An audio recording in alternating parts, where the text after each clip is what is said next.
Hello, Motorado World fans, and welcome to another episode of Talking MotoGP with myself, Rob Portman, and Paul Scott joining me as always. We're going to be talking everything MotoGP from the Sachsenring round in Germany. Paul, before I get into everyone that's already joined in to see how our podium finishes are, hope you're well.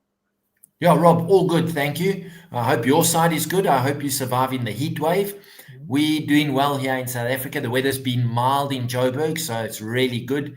Clearly not what you're having, but yeah, it's been lekker, and racing was good on the weekend. So yeah, what more could we want, eh? And now we get to talk about it. That's what makes Absolutely. Tuesday evenings so good. Yvonne Pretorius, evening, Roman Paul. It's 17:44, so 5:45 SA time. As always, ready to watch the show. Question: could David Alonso have avoided Diego? Also, well done, Brady Kill, the only KTM to make it over the finish line.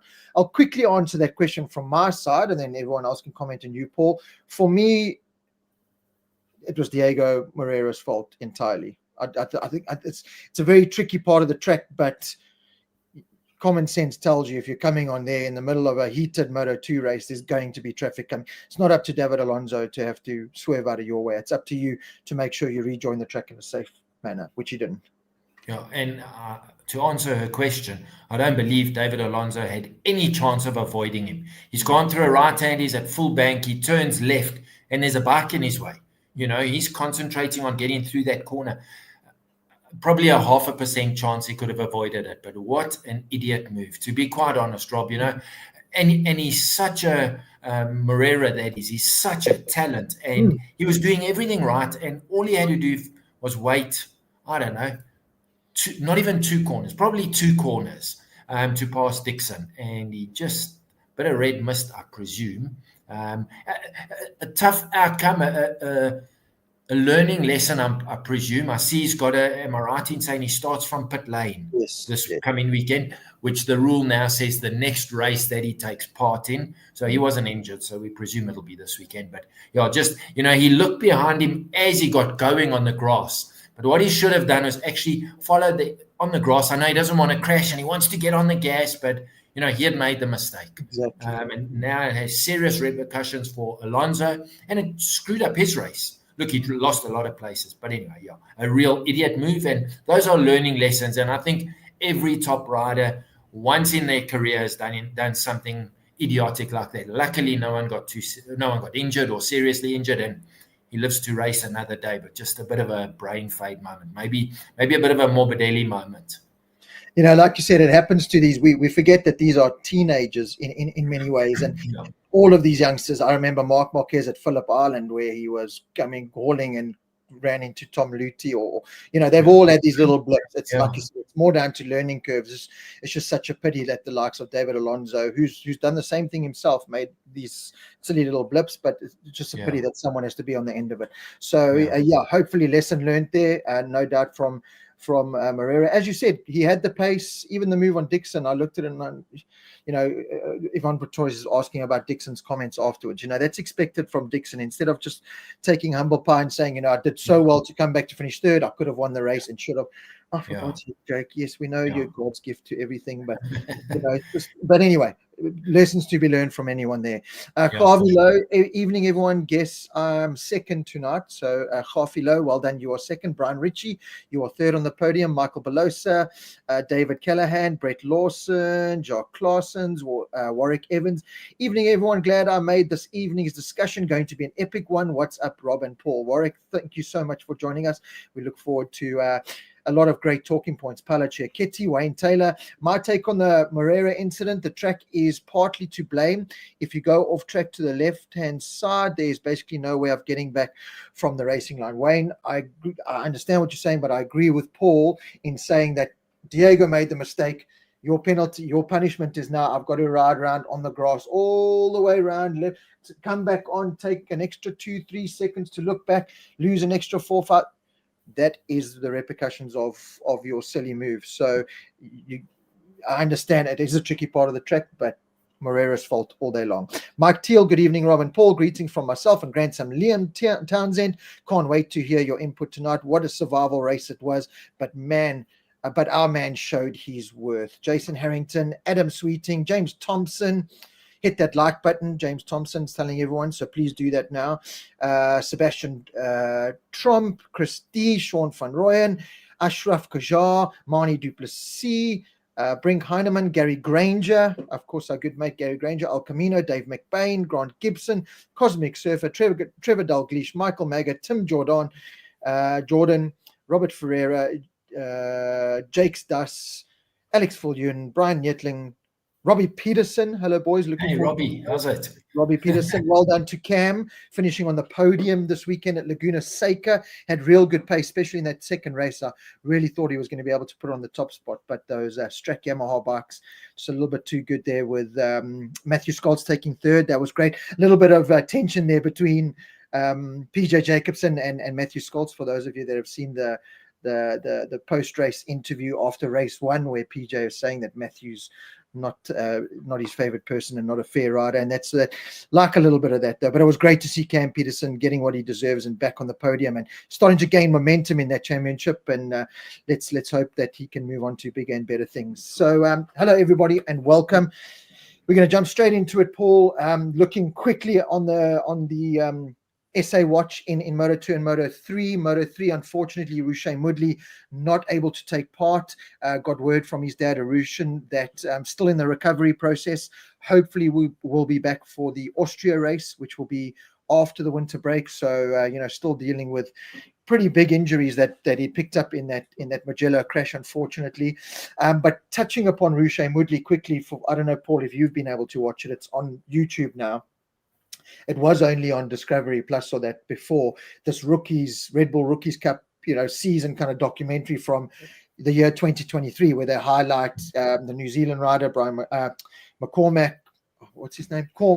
Cam McCormack. No. What's his name? Anyway, he's Rushay's teammate this year as well. Come on, someone will tell us in the comments now. Anyway, they followed a couple of riders, one of them being Rushay Mudley. And I think it was episode 3 that they kind of highlight Rushay. His name's Buchanan, just by the way. Yes, Buchanan. Yeah. Buchanan. There we go. Brian Ritchie Buchanan. There we go. Is it Cormac Buchanan or No. Yes, Robert Mackey, Cormac Buchanan. We'll get there eventually. So anyway, I think it's episode 3. They highlight, Rushay's journey, and they talk to Arushan, and anyone that knows Arushan or Rushay, they've never been, this highly outspoken people. They're very, reserved and shy in many ways, even though Arushan had a lot of successes as a professional superbike racer, South African superbike champion. I was lucky to race against Arushan, be a teammate with Arushan, and just one of the greatest men and people and fathers and husband that you'll ever meet. Like I've always looked at him as like him and his family as that portrait family that you had hang in your lounge, you know what I mean? It's like the king and the queen, and I've always looked at them as that family, because they're just an amazing group of people. They really are. And Rushay's following in the same footsteps. They've got a beautiful daughter as well. They just do everything right, and they're just fantastic people. But watching that, I must say I got emotional, and I said it to Arushan, because there was that part of his journey where he had the big crash at Polokwane, where he literally landed up in a tree. There was one tree in the whole of Petersburg within a 20-30k mile radius, and Rushay managed to hit this tree. It's a tree that has been there. I didn't even know that tree was there, and I'd raced at Petersburg for 20 years. I had no idea that tree was there until Rushay. He came out of the right hander, flicked it left, had a bit of a tank slap and went straight into this tree. I was commentating on the day, Paul, when I told you this kid and this bike landed up in this tree in a position that I remember Arushan running across that track. I remember people screaming. I dropped the mic and I just thought, this is it. This kid's gone. I hadn't seen the footage that they showed in the documentary of Rushay struggling, like learning, having to relearn how to walk and stuff. I looked at that and I got so emotional. And, Rushan saying that's it. We decided this kid's never going to climb on a bike again, which is what I would, as a parent, I would say that. Never, not going to happen. So the bravery, the determination, the strength that Rushay and that family have shown to get where they are now, I just have to take my hat off to them. I have to applaud them and just say, well done, and keep doing what you're doing. I know it's been a tough start for Rushay with unlucky with the injuries and stuff. Pretty much a similar story to Cam Peterson, in his journey. He's just been plagued by injuries and bad luck and so many things, but these guys just keep going, and just a true testament to the determination, the willpower, and the strength that some people have. So yeah, love you guys, and just keep doing what you're doing. It's amazing. Yeah, that's good to hear. I haven't seen the documentary. I'll look for it, or maybe ask Sean just to post it on the Facebook page so we can get a link to it. But that sounds like a really good one to watch. I did watch race 2 of the Red Bull rookies, and KJ's there. He hovers around 20th, which I think is very good. I don't know personally if he's been on many of those tracks before. But that's good. He's finishing. I think he finished both races, Saturday and Sunday. So nice to see that. And all that's happening is getting experience and he's getting confidence. So nice to see that for a youngster also trying to make a name in a sport that is so competitive, that is so cutthroat, and you're a million miles away. We don't have a rookies cup of 50 or 60 youngsters that they can get the racecraft, the whatever they need, the skills. These guys have to go overseas to forge their career paths, and it's difficult. So good big ups to these guys that are doing it, because it's a hell of a thing. You forget how big that series actually is. They were saying it's 17 years of running it, and Brad Binder makes an appearance. He was an ex-rookie. Matthew Skoltz was an ex-rookie in Red Bull Rookies. We forget about that. We've had a lot of South Africans come through there. KJ Monyanyane is the latest of that in his second season. But this, like Cormac Buchanan, this was his third season in the documentary, and his first 2 seasons he was nowhere near the points, towards the back, and you watched him at Sachsenring this weekend. He was battling inside the top 10, So it's the perfect platform to come through. But just like South Africa, their journey from New Zealand, it's a hard one. And I take my hat off to the families.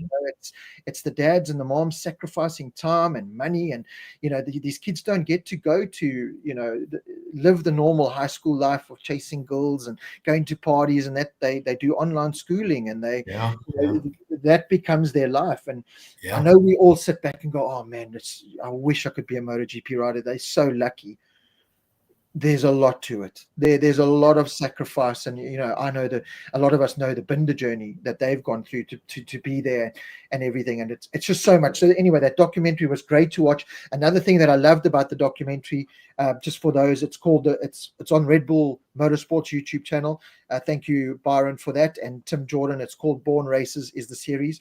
So watch it. There's this rivalry in that documentary between.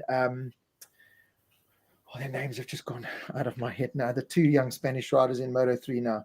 Max Quiles and Rueda. No. Angel Piqueras. So there's this great rivalry that starts there. And what it also showed me is, in a way, what puts these Spanish riders maybe on another level compared to everyone else. Their upbringing is different. They're right in the network. They're in the heart of motorsport in the world. When you get to 5-6 years old, there's a serious chance of you becoming a pro motorcycle racer. So you make that risk, and it's not like in South Africa where you go in and the competition's not that great. There's no real series, and you do your best, and then eventually when you're 16, 15, you make it overseas. But then your eyes go like this, because now all of a sudden you're dominating in South Africa. You're the fastest things in sliced bread there.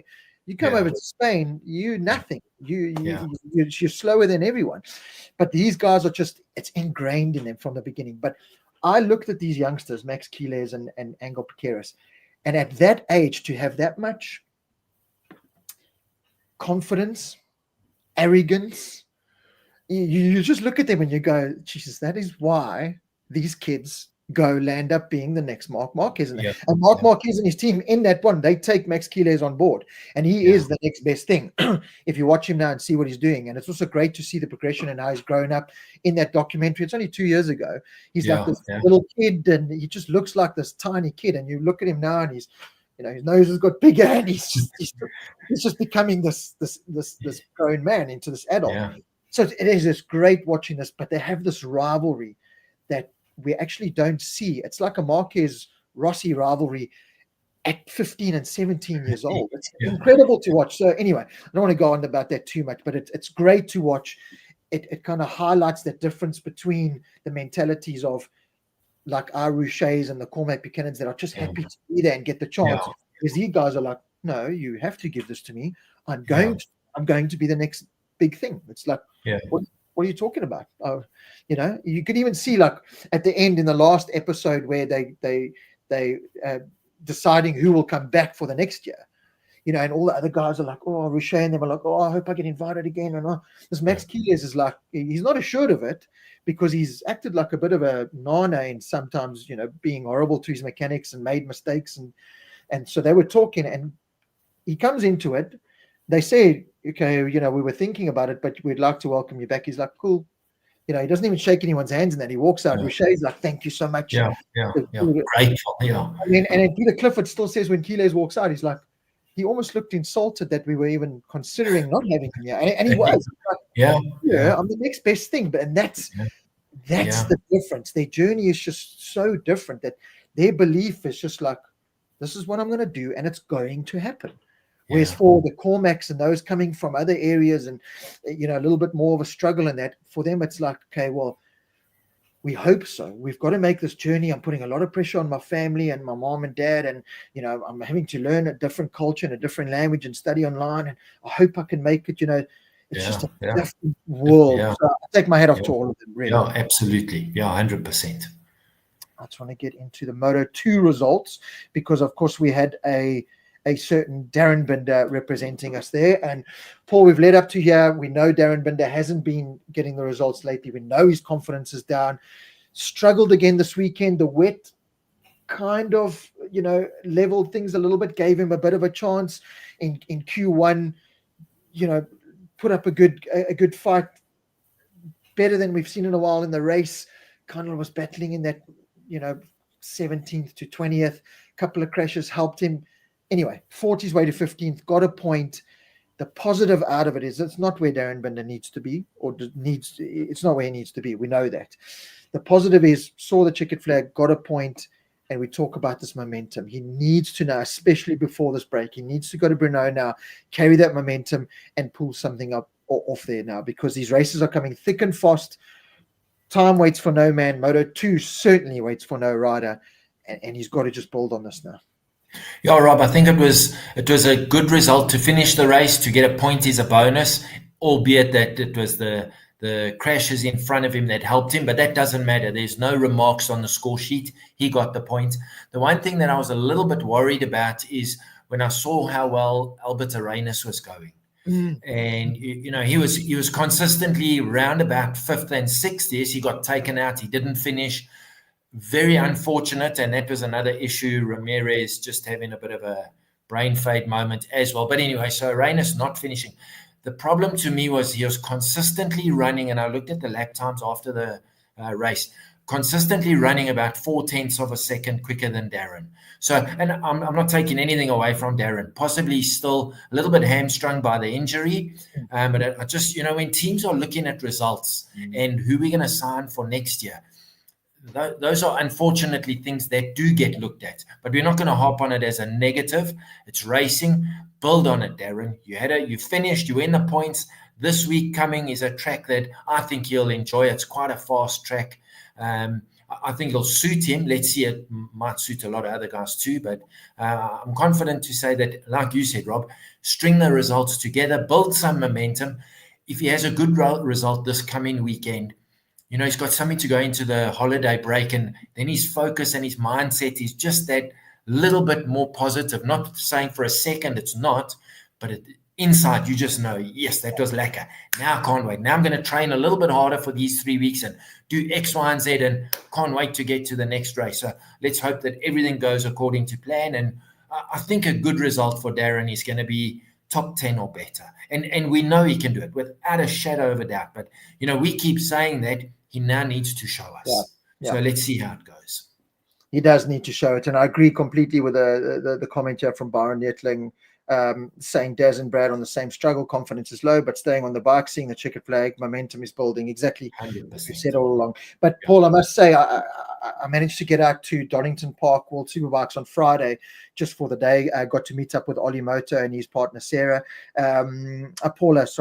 Sarah. Paula, and it was great hanging out with him. But that World Superbike paddock is just so amazing, especially at Donington Park. It's just so free. I mean, I walked in, I looked behind me, I had Scott Redding and Garrett Gerloff just walking in with just with everyone else, just as normal people, and you just like.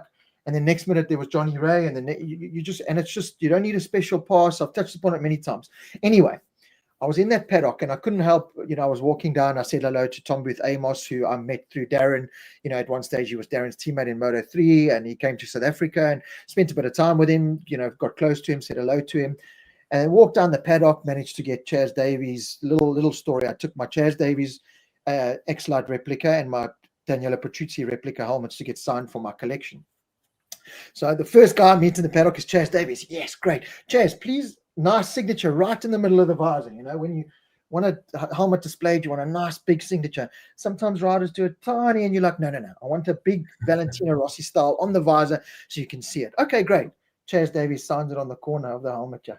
I should have actually got it out. Right on the corner of the visor. I'm holding it. I look at him, I'm like, am I being framed? Yeah. So anyway, I was like, well, don't say anything. It's Chaz Davies, and he's proud. It was a proud moment, it seemed like. So I was like, hey, hold it. Can I take a picture? Cool. Thanks, Chaz, for effing up my, sorry. I'm not doing what I asked you. Effing up my nice replica helmet. And then Petrucci, luckily 5 minutes later, again, just this like little calm guy walks out. Then I felt bad because no one actually recognized him. Then I stopped him, Daniela, please sign the helmet. And it's the Italian X-Lite. I should have got them here and shown you all. But he signed it perfectly on the visor and on the helmet. But he's almost like this, why do you want me to sign your things? And I'm like, you're this great guy. He really is. He's a fantastic personality. Suits that World Superbike. The perfect example of going from MotoGP to World Superbikes and him just being this great personality in World Superbikes. But anyway, back to the story. I looked at that and I did think about Darren Binder a bit, and I did think, what, Daz, if it doesn't work out there, I know it's probably, a lot of those guys look at it as a downgrade and probably overlook World Superbike and World Supersport.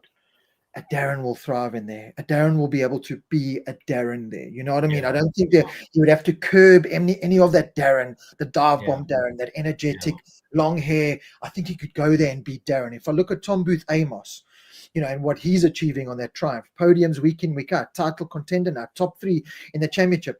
Someone was talking earlier about Scott Redding, talking about how you pay for rides, and you do pay for rides now.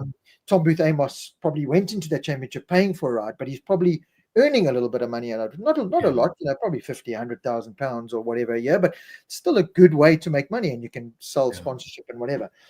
I just look at that, and I think Darren could go there and just re-spark himself. We've spoken about it before, and I'll say it again. And another person that I thought about while I was in that paddock was Jack Miller. Thought, World Superbikes are losing a huge personality when it comes to Toprak Razgadioglu.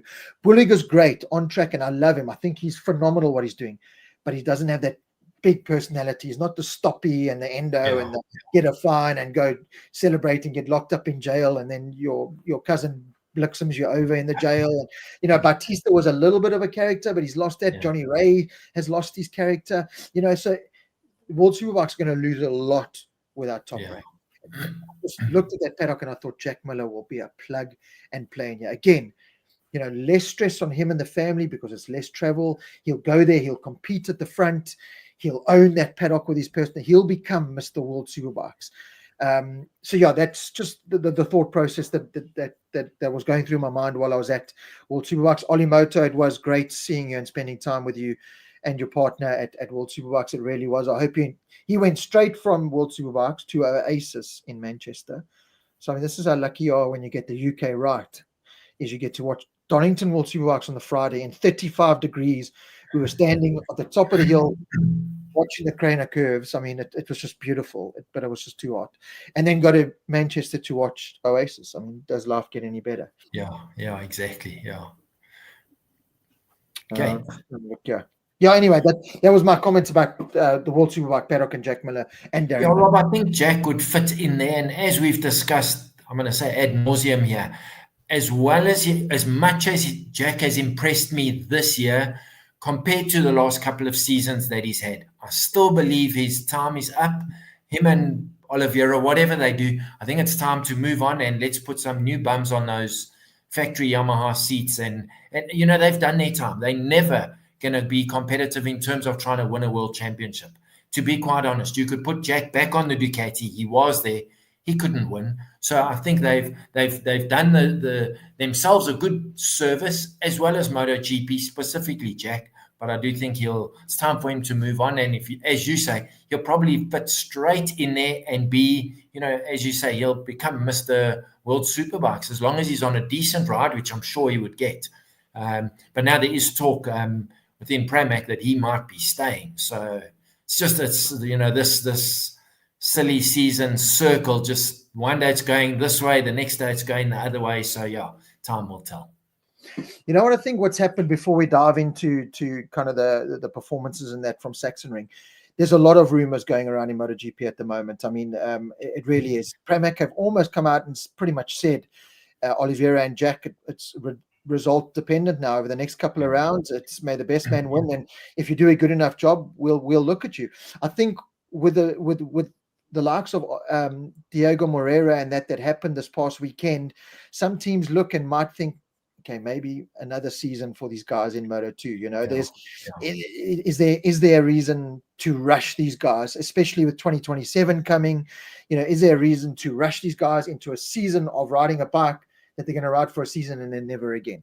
So I think there's a lot of contemplating going. A lot of pieces have to fall in the right way. Of course, Martin, what's he going to do? That's going to open up avenues. Pedro Acosta, KTM, all those decisions are going to open up a lot of areas. I mean, I think I was speaking to Oli Moto about it, actually.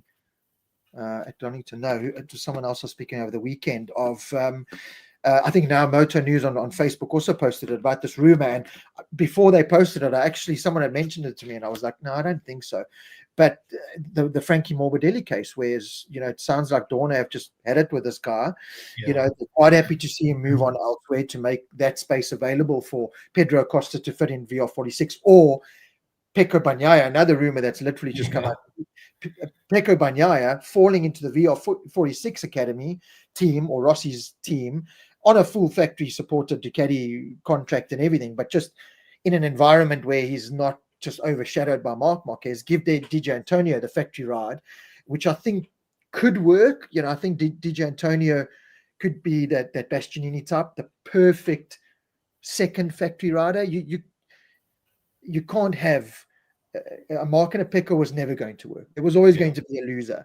And Pecco's unfortunately become that loser. We'll talk about him a little bit later. But, a Digi will fit in there, get maybe the odd win and the odd great performance, and just be the solid second rider, which every team kind of needs, So there's that rumor. So there's all these rumors. And then, of course, as I said, the big one with Rossi wanting Acosta is obviously because of the talent, but also to stop this Marc Marquez train. Rossi is desperate. Unfortunately, his Italian guys just aren't doing it at the moment. Acosta does seem a bit wasted on the KTM at the moment. We know their struggles. We don't know. It's a big question mark over what they're going to do, although there's talk that they are going to stay for next year and.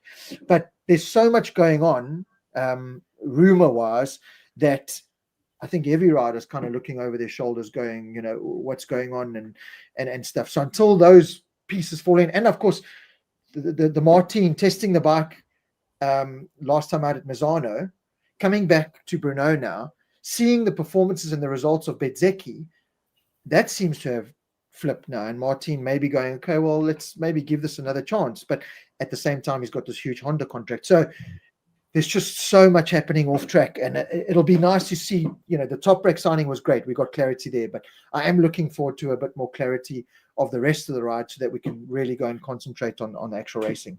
Yeah, and I've also been thinking, I think anyone who's following the sport at the moment is also who's going to do what's going to happen here, is this guy going there, is that going to happen? I think the whole thing hinged around what Martin was going to do or is going to do. Yes. My personal opinion is I think the legal side has caught up with him. My opinion. I've got no grounds for saying this, but he suddenly backtracked. I'm going to say he's done a 180-degree U-turn. Now, is it because he's looked at this bike and suddenly he's decided it's competitive? he didn't seem to think that after Silverstone when Bezzecchi was getting good results. So to me, I'm thinking legally, someone, lawyers, whoever, has sat him down and said, here's the clause in the contract. You are wrong. You have to fulfill this contract. Massimo Rivola has been adamant. He has a contract with us for next year. And if we need to, the lawyers will sort it out. So I'm waffling a bit, but I think what's happened is I think it's been a legal decision or a person decision as opposed to a performance decision. The bike, no doubt, is good. There's absolutely no doubt. He needs to now make it suit him because I think the bike suits Bez and Bez is building his confidence. Martin now has to, we'll see this weekend. I think this weekend is going to be crucial because he's obviously got good fitness. That's why he tested last week and everything was hunky-dory, but he hasn't raced. You know, Rob, it's way different to go and do, he did about 60 or 55 laps on the test day, but now he's going to have 18, 17, 16 bikes around him and not, I mean, he can deal with it, but he hasn't been there the whole year. So anyway, to go on to the story of what's going to happen, the big piece of the puzzle I was thinking was once Martin makes a decision and it's the legal decision, whether it means he can leave Aprilia or stay, then I think other things are going to fall into play. Suddenly that looks like it's changed. Now, my opinion, I think everything hinges around KTM and Pedro Acosta. If he can get out of the contract and goes to VR46, then we're going to see lots of shuffling. So, yeah, it's still wide open, but I think the focus has moved from Martin. Now, I think Pedro is going to be the main player. So when he makes that decision, whatever it is, stay at KTM or move, then I think we'll see all the minor pieces then falling into place in the puzzle. I'm keen to see it. It's exciting to see the change. We spoke before we came on air live, Paul, is, it's a harsh way of saying it, but the Jack Millers, the Miguel Oliveira's, the Alex Renz's, it's all dead wood at the moment. The Raul Fernandez is, he's putting a couple of good rides, but, there's so many options out there that are coming that this fresh spat of riders might be a good thing. Although, having said that, as I said a couple of minutes ago, is 2026 almost this kind of year for a lot of teams because it's the last year of the thousands and there's this big change coming? So is it like, okay, well, let's not waste money and contract disputes and let's focus on 27. Let's sign these guys up for 27. So there's so many things to think of. I think managers are earning their money right now. Yeah. And the converse of that is, Rob, put a guy like, let's say, Manu Gonzalez, Diego Moreira, put him on the bike. He's got a year to learn. Doesn't actually matter how good or bad his results are. Yes, it does, but let him learn for a year on this bike. So when he changes, and I honestly don't believe we're going to see a big difference from the 26 to 27 in terms of lap times. And there are going to be certain changes, there's no doubt, but you're still going to be riding a 298 horsepower machine as opposed to 310. And the times they still the machines to ride. But I would say, why don't you bleed the guy into the formula next year? So Moreira, Gonzalez, whomever, and one or two others, and let them learn. Toprak's going to have a year of experience. That's what I would look at, me personally. But I still think most of the shuffling is going to be within the current crop of riders, except possibly Jack. I don't know about Rins. Someone mentioned, I think it was Oli Moto, said he's got a contract for next year. He does, surely that's up for debate. I mean, his results, he was behind Savadori, if I remember correctly, before Savadori crashed. Come on, he's on a factory Yamaha. Jack and Quartararo running in the top 10 comfortably, 7th and 6th or whatever it was. And he's lost. Come on, he needs to move on. But anyway, that's unfortunately not our decision. But I think now once Pedro and Martin sort out, then we'll see decisions will be made quite quickly, I do believe. I think so. Okay, let's have a look at the results, and we'll go kind of in the main race. We'll touch upon the sprint race as well. There's no other way really to start other than Marc Marquez, King of the Ring, King of the Sachsenring. We know there was the one or the couple of years blips with the Honda injuries and coming back and having to manage and whatever. But you always kind of knew he was going to come into this weekend and be the dominating force. The rain kind of threw a little bit of a curveball. I come out of the weekend now again, and I know we throw nothing but superlatives at Marc Marquez, and rightfully so, because he has been so dominant. But it was a race weekend like this again, where he just grinds down. And Rossi used to do it as well. The best in the world, this is what they do. When the others think they have a sniff of hope, the rain, and he didn't get a good start in the sprint race, and he's a bit back. It's Zeki, I've got 2 seconds on him with a couple of laps left. There's his glimmer of hopes, and then these guys, these Marc Marquez's, these Valentino Rossi's, these Mick Doohans, these Wayne Rainey's, these Swanches, these Stoners, they just beat you into the ground by just sweeping your feet clearly off, knocking on the ground and going, what the hell just happened? How the hell did that guy pull it off? And Mark did that again, especially on the Saturday. The Sunday kind of went to script, got the start, kind of just managed it out at the front, pulled his gap while everyone was fooling around, and then managed it, let them close in, and then he pulled it again. Then everyone crashed trying to manage their tires. Mark just made it look effortless. But anyway, I just looked at that and went, that when you see that and the way the guy can manage the weekend like that, and he still says, I've got to curb my appetite. I've got the angel and the devil, and I know I sometimes over risk, and I didn't want to over risk. Second was absolutely fine, but that's not Mark. And I push, but it was safe. I felt safe, and I go and win. And I just look at that whole weekend, and again, how do you stop that? How do you stop that? I do not blame Pecco Bagnaia for looking at to getting out of that team, because he's just infected that whole team. That whole team is now Marc Marquez supporters. You can see the way they celebrate. You can see Tardozzi. You can see Gigi. That whole exercise has just turned into Marc. And why not? Because he has just ticked every single box. Other than that little blip at Kota, which he came out and said, my fault, my problem. Since then, 10 sprint wins, God knows, beating a record again. God knows where this is going to end if it carries on like this. Yeah, Rob, and I'm a Marquez guy, so I can talk about him all day, but I don't want us to alienate people who are not Marquez guys. But we've said it before. Appreciate what we're watching. It's not his fault that nobody can, I don't want to say nobody can compete with him. That's doing a disservice to everyone else. But realistically, they can't. He's just on a level at the moment, and you know what it's like. Rossi was exactly the same. The more his confidence built, the better he got, and the better he got, the more his confidence built. It was such a snowball effect that other guys don't seem to have it. Pecco never strung 6 wins. Well, no Ducati riders won 5 in a row. Mark's now leveled at 4 in a row. Sunday races.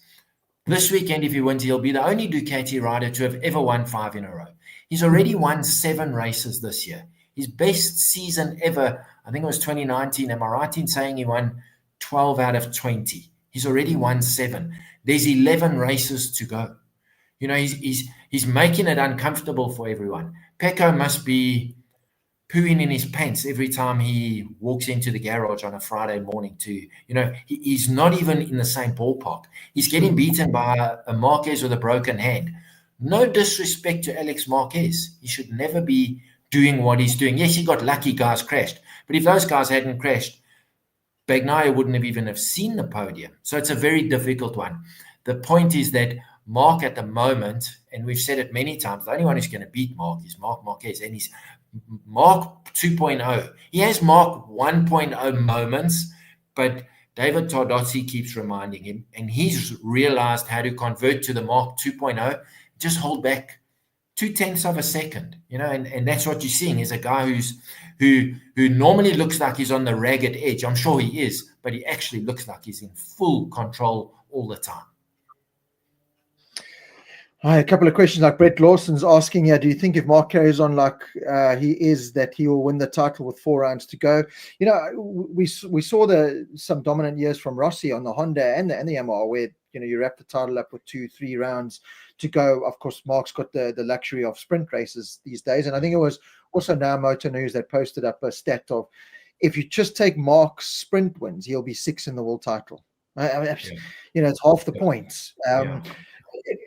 Ollie Moto, I nearly got Ollie Moto to wear a Marc Marquez cap. We went on one shot. one. And I gripped it, and I nearly just put it on his head and took it. But I understand what he's saying about he's had to be on the best bike to win again. But at the same time, there's 5 other of those best bikes out there, including a 2-time world champion. And someone asked me the question again, and I posed it to Ollie Moto Donington on Friday. Someone asked me, where do I think Martin would fit in this if he had stayed with Pramac on the same bike as Marc this year? And I think he would probably be where Alex is. I think him and Alex would. I still think Marc would have the edge. I think Marc, someone was asking, was it Robert Swart?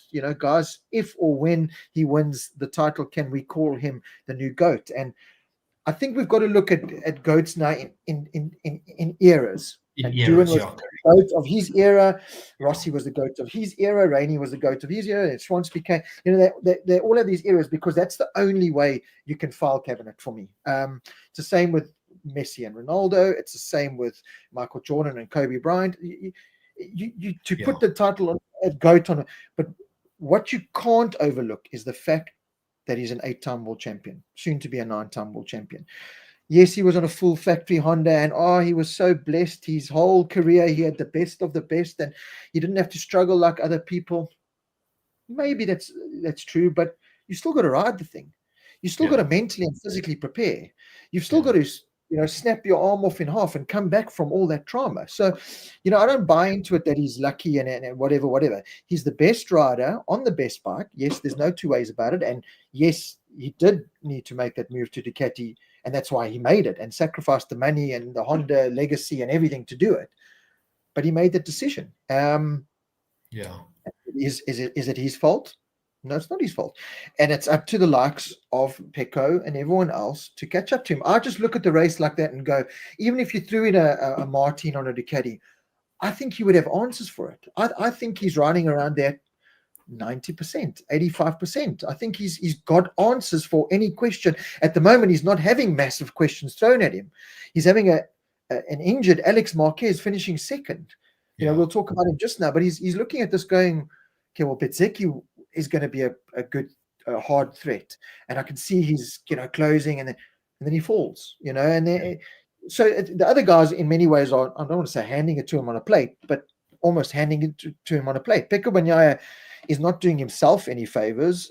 He's not putting the pressure that we all thought and think and feel that he should be doing. And I think it's just because Marc is doing what Rossi did. He beat them on the track, and he's beating them off the track with this. I think he's just got every avenue covered. So you can look at it whichever way you want. It's Marc doing what Marc does best, and that is dominate, infect people with the way he celebrates. It's the same with Rossi. You're just drawn into the guy. You're drawn into the guy because of how he performs on and off track, and he's just doing everything right at the moment, and it's up to everyone else to pull up their socks and try and compete with him. Yeah, Rob, and that's just a byproduct of top sportsmen. The top people end up with the best. That's how it is, because the best equipment want the top people using their stuff. So that's just how it is. Doesn't matter what sport it is. So the fact that Marc has earned the right to ride the top bike, he earned it. He didn't finish 19th last year, a la whoever was 19th in the championship and get given a factory Ducati. He proved what he can do on a bike that they knew wasn't as good. So he's definitely earned it. He earned his ride as a Repsol Honda factory rider 2013, went into the championship as a rookie and won. Very few people do that. But in hindsight, or modern MotoGP, whatever the word is, I definitely think that Pedro Acosta is definitely one of the next best things. But now we've discussed it. The equipment has become more of a factor than even 2013 when Marc came to MotoGP, and even less so than when Rossi moved to then on a 500 Honda MotoGP, or so definitely, unfortunately, the bike has become more important, and there's a limited amount of bikes. That's why we don't see Brad on a Ducati, Pedro Acosta on a Ducati, Bezzecchi on a Ducati. Okay, he was on one last year. So that's the point, is that the equipment has, is it right to say, watered down the ability to win straight out of the box? I don't know. I don't know. So I don't think until things change backwards in terms of technology, aero, traction control, wheelie control, launch control, we're not going to see guys coming in as a rookie and doing what Marquez did back in 2030. It's just not going to happen. As good as Pedro Acosta is, because the equipment is now the limiting factor. So to a point, Mark is lucky to be on the best bike, but 100% he earned it. He wasn't just given it. You know, I go back to the Red Bull Rookies documentary that I talked about this 15 or 16 or however old he was, keyless, sitting in front of the Red Bull Rookies like, why are you even considering giving me a year? You should be buying at my feet, kissing my feet, right? You know, and I think that's the same mentality that Mark had with Ducati. You know, I don't want the Pramac ride. You can take your Pramac ride and you can shove it up your ass. I'm a factory rider. I've proven what I can do by taking this year sabbatical, no salary on this bike.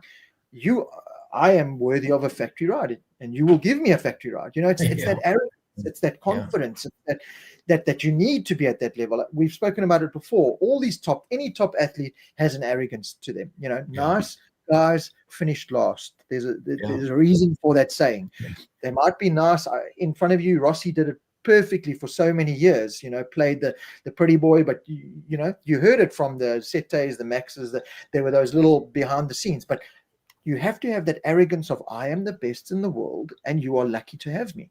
And that's what Mark had. And again, we go back to the reason why Ducati, the likes of Tardozzi, Gigi Dall'Igna, and the powers that be at Ducati chose Mark over Martin. You know, Martin's kind of exploited some of the reason why now by maybe his attitude and a bit too much arrogance and, you know, some situations. But at the end of the day, Mark's record speaks for himself. He walks into those interviews and puts that piece of paper down and says, right, 8-time world champion. I don't have to say anything more. I don't have to say anything more. 8-time world champion. Done. You can't argue with that. So it is. I look at it. I look at it now, and there's always going to be this war. I mean, Oli Moto and I stood on the hill, you know, talking about. There's always going to be a conversation piece about this Mark and that. Oli Moto, to his testament, did, you know, he'll take his hat off and say Mark is, as he does here, Mark is the best rider at the moment. You can't touch the guy. Yes, he's on the best bike and that, but he's the best rider. Everyone's got to step up their game. Everyone's got to find a way. Well, as Wayne Taylor said, I do think Pedro Acosta is that. And I think that is why Rossi wants to get him onto that bike, needs to get him onto that bike, because Rossi's not enjoying this Mark dominance. You know, it's killing him. There's no, you can argue with me till you're blue in the face.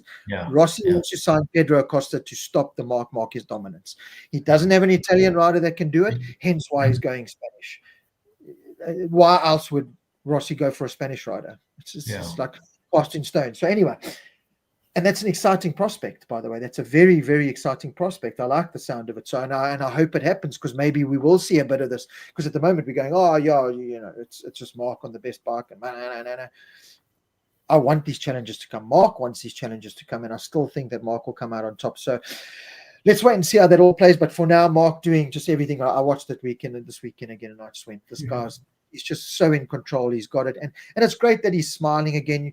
You know, you cast your mind back 2 years, you know, where the guy was pulling a Zap sign at his Honda at Sachsenring, crashing 6 times in one day, and standing on the sidelines, you know, that's wanting to call it quits. I, for one, as a motorsport fan, this is a Rossi fan speaking. This is a Marquez fan speaking. This is a Binder. This is a motorsport fan speaking. I'm glad to see that a guy like that could turn it around, and we're seeing the best version of him racing out there now. That's my enjoyment watching him ride a motorbike. Yeah, absolutely. There's nothing more you can say about that, Rob. You know, we could have lost him to the sport anytime, not last year, so 20, 21, 22. He could have been lost to the sport. And some would say, yes, that would have been good. But I think the bigger picture is he's done more good in his comeback for MotoGP, because we've lost the personality of a Valentino Rossi. He doesn't, and I don't think he's ever tried to be the Spanish Valentino Rossi. He's always trying to be the Marc Marquez. And I think he does bring something to the table which has drawn people in, and it's to the benefit of everybody. And he's making everybody lift their game. And that's what any sport is like that. You want the leader to lead, and everyone else has to up their game. So we're seeing lap records, we're seeing everyone going faster. That's what he's doing, and it happens to be him. Could have been Pecco, used to be Valentino. So I think it's just overall the fact that we didn't lose him to the sport is fantastic. And I don't want to say long may it last. Everyone's reign comes to an end. Doesn't matter who you are. That's how motorsport works. But I can tell you what, the next 18 months are going to be hard to watch if you really don't enjoy watching Marc Marquez go around a track. Yeah, that is something we can guarantee. Answering Andre Calvert's comment earlier, I did post it up while we were in conversation, but I'm just kind of rewinding in my mind where he said, Mark's going to turn Ducati into Honda. We've spoken about it a couple of shows ago. I do not agree with it. I think Gigi and Ducati are a bit more forward-thinking and open-minded compared to how narrow-minded. I don't want to say narrow-minded because Honda, to me, did the right thing. They backed the guy and they won 6 world titles out of it. Yeah, okay. The blip came when he crashed and hurt his arm and they lost that. Yeah. But they won 6 world titles out of it. So, oh no. So if Ducati go the Marc Marquez way and they win 6 world titles, oh no. I don't see what the big problem is there. And then Sven Grun, love the idea of Toprak and Mark watching Toprak at World Superbikes again this weekend. Oh man, I cannot wait for Toprak. I know I don't want to overhype it and put all this pressure on Toprak that he's going to come in and dominate. He's not going to come in and dominate, but I think once he gets comfortable, the guy is just he's at that level. We've spoken about it. I've said it. I'm not going to go on about it, but he is at that level, and I can't wait to see it. And then there was another comment here. Rowan. Great comment. Mark didn't have the best bike during the Honda days. He made the difference. Love it. I think we can end that whole argument there. Or if you want Rob, can I just interject very quickly? I just want people to know I don't see the comments because I go and listen to the podcast tomorrow morning and I check all the comments and I hope people don't think, yeah, that was rude. He just never replies. I don't see them, so I can't. So just to highlight that, I don't want people to think, someone meets me in the street and knocks me out and says, you never say hello. I don't see the comments, just to let people know. I must find out if there's a way that I can show you the comments. Rob, I don't think I'm standard grader. I don't think I can read and talk at the same time, eh? Oh, so you're not like me that can multitask. You see now. No, as I say, standard grade, but for those who are the modern generation, maths lit. I try and get as many as I can in, but sure. They're hard. They're hard to try. That's why I try and post them up so that people can see themselves. But yes, Paul's a nice guy. Okay, Paul's a nice guy. There was a good comment by the Great 481 as well about Mark earlier on that I highlighted, but I can't remember it now. Use another phone with YouTube on it, Christy. There's a good comment. There's a good action for you, Paul. You can have one with YouTube. Turn the sound. I just said I can't read and talk at the same time. I'll be 4 comments behind and 3. Yeah, you'll hear the worst things coming out of my mouth. I won't even risk it. Paul, looking back in the main race and in the weekend in general, there's always the rider of the race now on a Sunday MotoGP. And, it was hard to kind of not vote for Mark the way he dominated and stuff. But 2 names stood out for me. One being Alex Marquez, who we'll talk about now. And then the second being Luca Marini, who we'll talk about when we get down to him. I thought both, especially Luca Marini, on the hospital bed, still injured, not at a full 100%, and they came in and did fantastic jobs. Especially Alex Marquez took full advantage of the fact that so many guys crashed out. He wasn't in a podium contention early on in the race, and then Bezzecchi and Di Giannantonio and gifted a podium. You could say Alex Marquez, but you've got to be there to take advantage of it. And Alex Marquez did exactly what he had to do this weekend. And again, highlighting, we make no bones about it. At the beginning of the year, we said Alex Marquez has got to pull up his socks. He's got to prove himself as a MotoGP rider, or he must get out of here. Another tick in the box of Alex is now a firm MotoGP rider. I think he's come on leaps and bounds. And again, the grit, determination shown to be able to do what he did this weekend. Yes, I know he's on a Ducati and a GP24, the best bike. And you've still got to do the work and get the results. And again, I was impressed with Alex Marquez to pull that result off. Being at 80% or 85% fit to still go beat 100% Pecco Bagnaia, 100% Quartararo, yes, on a Yamaha and whatever, but there were some big names, mainly that of Pecco Bagnaia. Very good result and performance again from Alex Marquez. Yeah, absolutely. And no matter what, if someone had said to him on Friday morning, or probably Friday after the first practice, where I think he was 8th or 9th, if someone had said to him, listen, we're going to put you on the podium on Sunday's race, he would have taken it with both the broken hand and the good hand. So yeah, absolutely. His resolve, his professionalism, the way he's going about his racing. And I think Mark is a big influence in guiding him. Not that I think he runs to Mark every chance and says, what do I do here? He's definitely running his own championship. But exactly what you said, he was the next best Ducati. Bagnaia was behind him. Yes, we know Bagnaia struggles, but Bagnaia didn't look like he was anywhere in the same league. Not at all. The next Ducati behind him was Fermin Aldeguer. So well done to him. Gian Antonio didn't even finish. Now, I thought when he was running in second, you know me, Digi boy, I love the guy. I thought, this is it. This is the result he needs. He's shown his speed. He's talked the talk, and then he goes and loses the front. Yeah, listen, that turn one, him, Zarco, Buzecki, it was definitely tricky, but you got to read the conditions. Mark said, I saw the marks on the tar, so I just realized. And David Tardozzi said to him, watch turn 1 and turn 11. Now, does he talk to all the Ducati riders and say, guys, I'm warning you, this is what our data tells us? I don't know. But Alex definitely he's become very mature in the way he approaches his races. He takes the points. He races. When we saw him crash with Pedro Acosta, or he crashed last week, he'll race as hard as anyone. But he's also got that little bit of a maturity about him, I think, now, where he'll say, okay, I'm injured, so like in a sprint race, 6th or 7th, whatever it was, no issues. Sunday, just keep going. Just keep going. Take the points.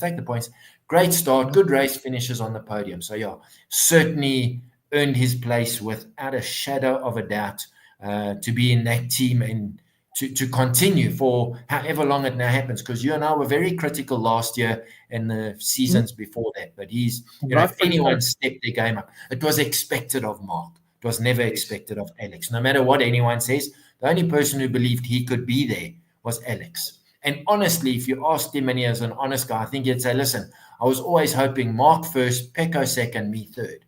Now he's giving, I think he's 3 full races in points, or 2 full races. That's sprint and Sunday points ahead of Pecco. That's for a guy like, I'm going to say, like Alex Marquez, totally unexpected and really proving his worth. And like Wayne Taylor says, take Mark out of the equation, and Alex Marquez is dominating MotoGP. And in his mind, I think that's how he looks at it.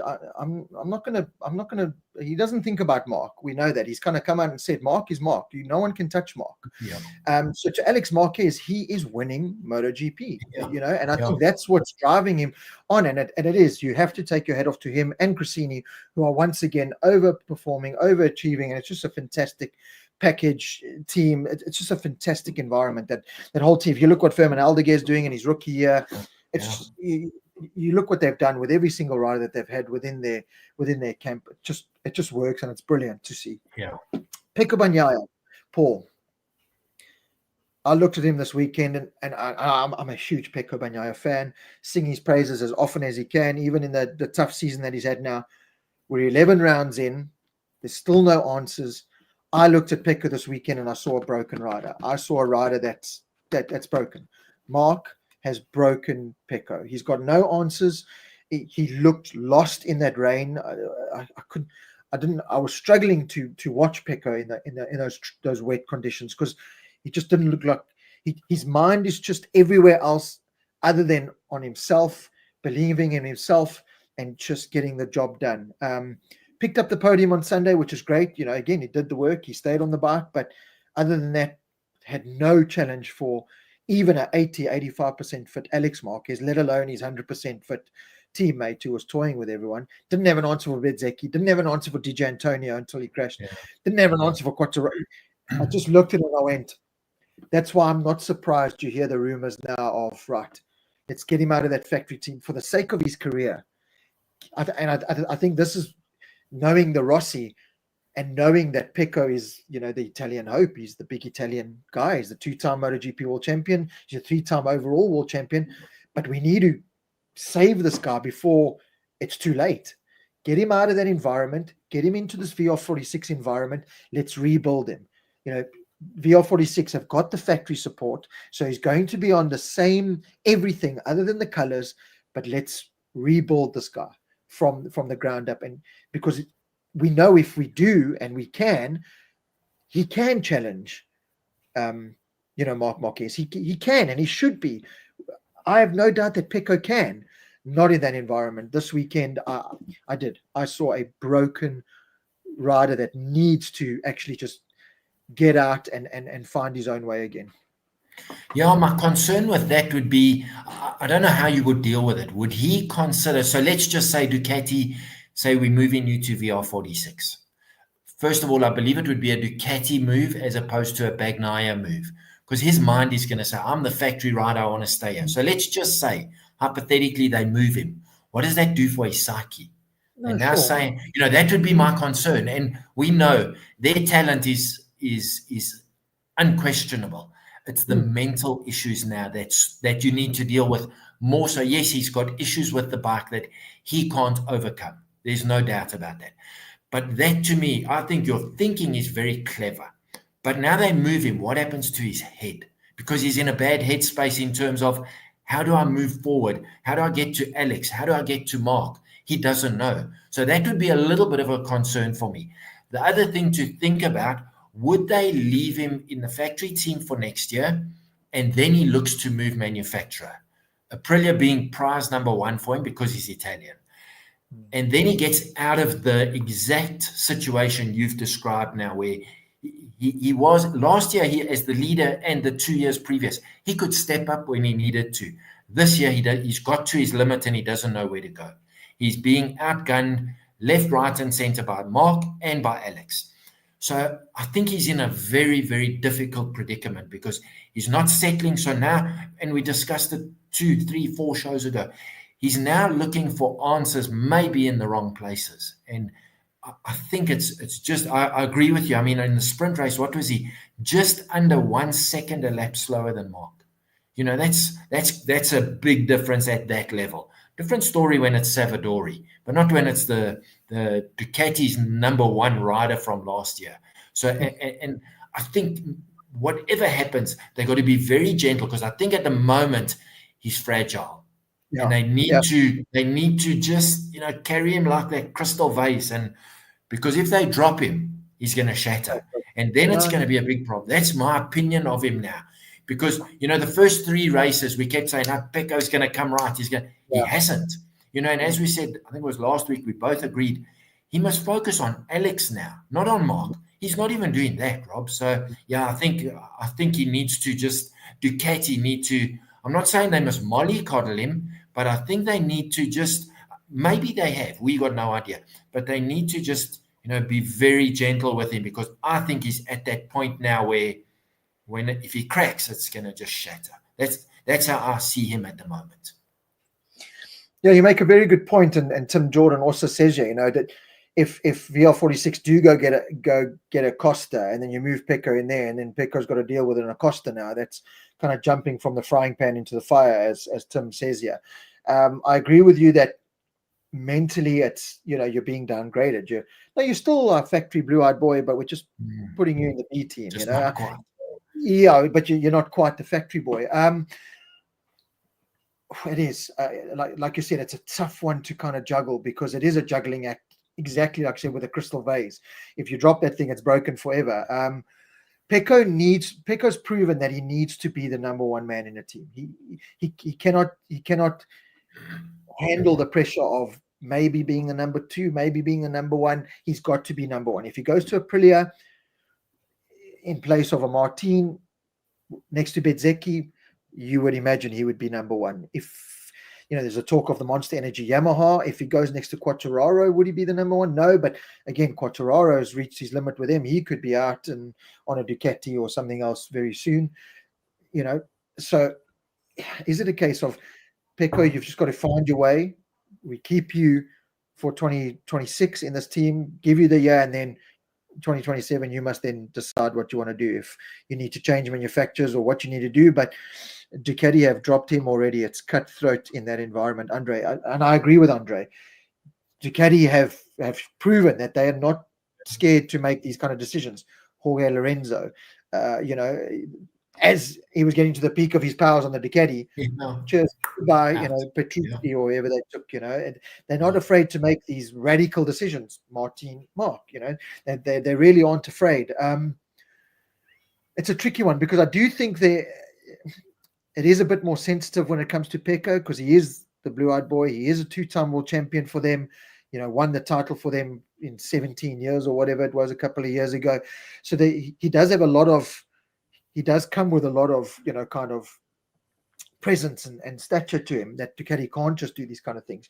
But I think Rossi, at the same time, is in the corner looking at this going, well, this, he manages the VR46 guys. I'm looking at this going, this is not a good situation for my guy. I already hate Mark as it is. He's now tumbling my guy into the ground here.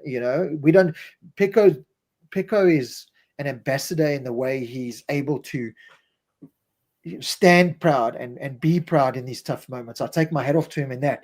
He still presents himself well. He's still very respectful. But I go back to last year with Tardozzi, saying to him, you cannot be a gentleman. If you want to beat Jorge Martin, you got to drop this gentleman bullshit. And in a way, that's what Pecco needs to do now, is drop this gentleman bullshit. You don't have to be friends with Mark. Yeah. Don't be friends with Mark. You can be respectful and shake hands and say, how's it? But you need to be looking at this guy with red in your eyes and blood in the water. That's what you need to do now. Pecco's not that kind of personality. Unfortunately, he's not. He is proud and strong of himself and believes in himself. But like you said, after 3 rounds, now you'll come right. 4, now you'll come right. 11 rounds, including Misano and Mugello. Yeah. You know what I mean? It's like, my God, but how many more opportunities do you want to beat this guy? And you're not coming close. As you said, it's not even a case of Mark. Forget Mark. You got to worry about Digi and Beds and Alex Marquez, who's not even fit, and Zarco on a Honda. You got to worry about these guys. So I looked at it as a fan. I looked at a brittle Bagnaia in that sprint race when Pedro Costa ran off, went halfway to Belgium, came back on, and was still in front of Pecco. And I went, no. Yeah. I didn't watch the race live, unfortunately. I watched the highlights Saturday night. And I kind of like paused and rewound and went, no, cock, man. No ways. Pecco's fast in the rain. I've seen him be fast in the rain.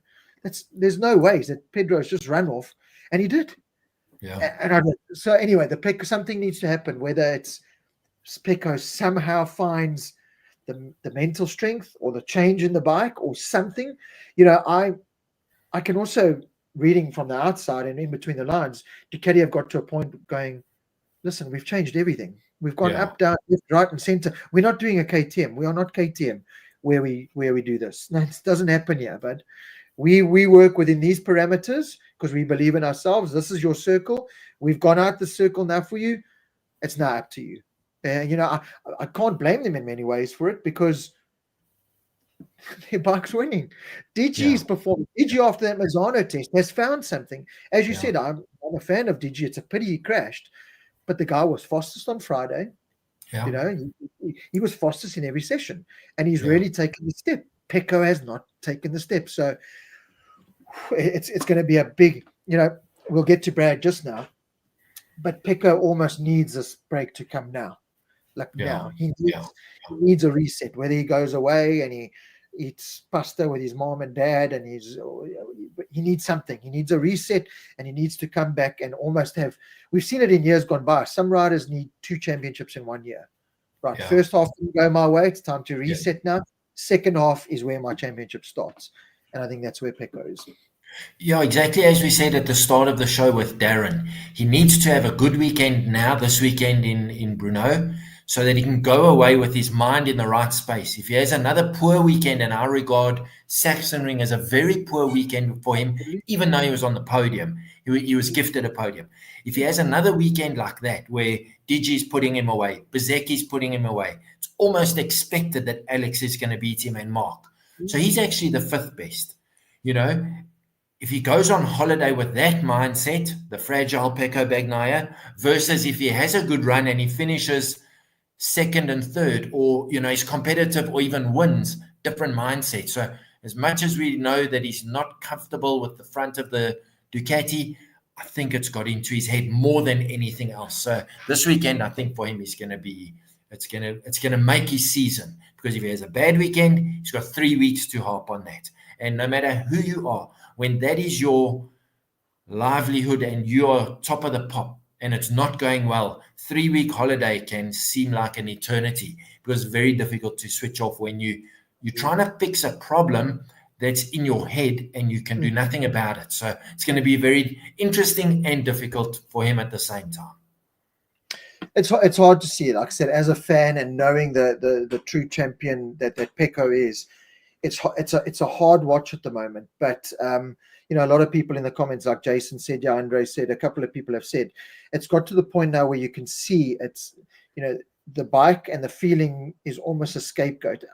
I do think it does have a play in it. There's no doubt about it.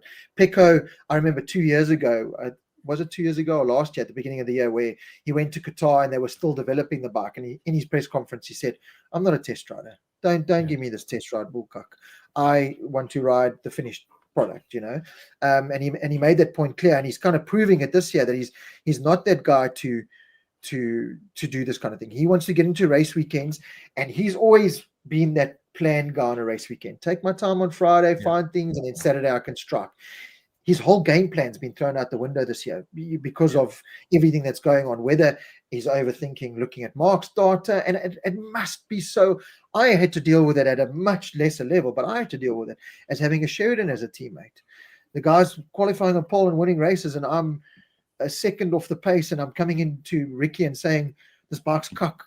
Well, the bike's not cock, because your teammate's winning on it, So it's a hard place to be in. It's a hard place to deal with. Again, not just the on-track stuff, but the personality off-track.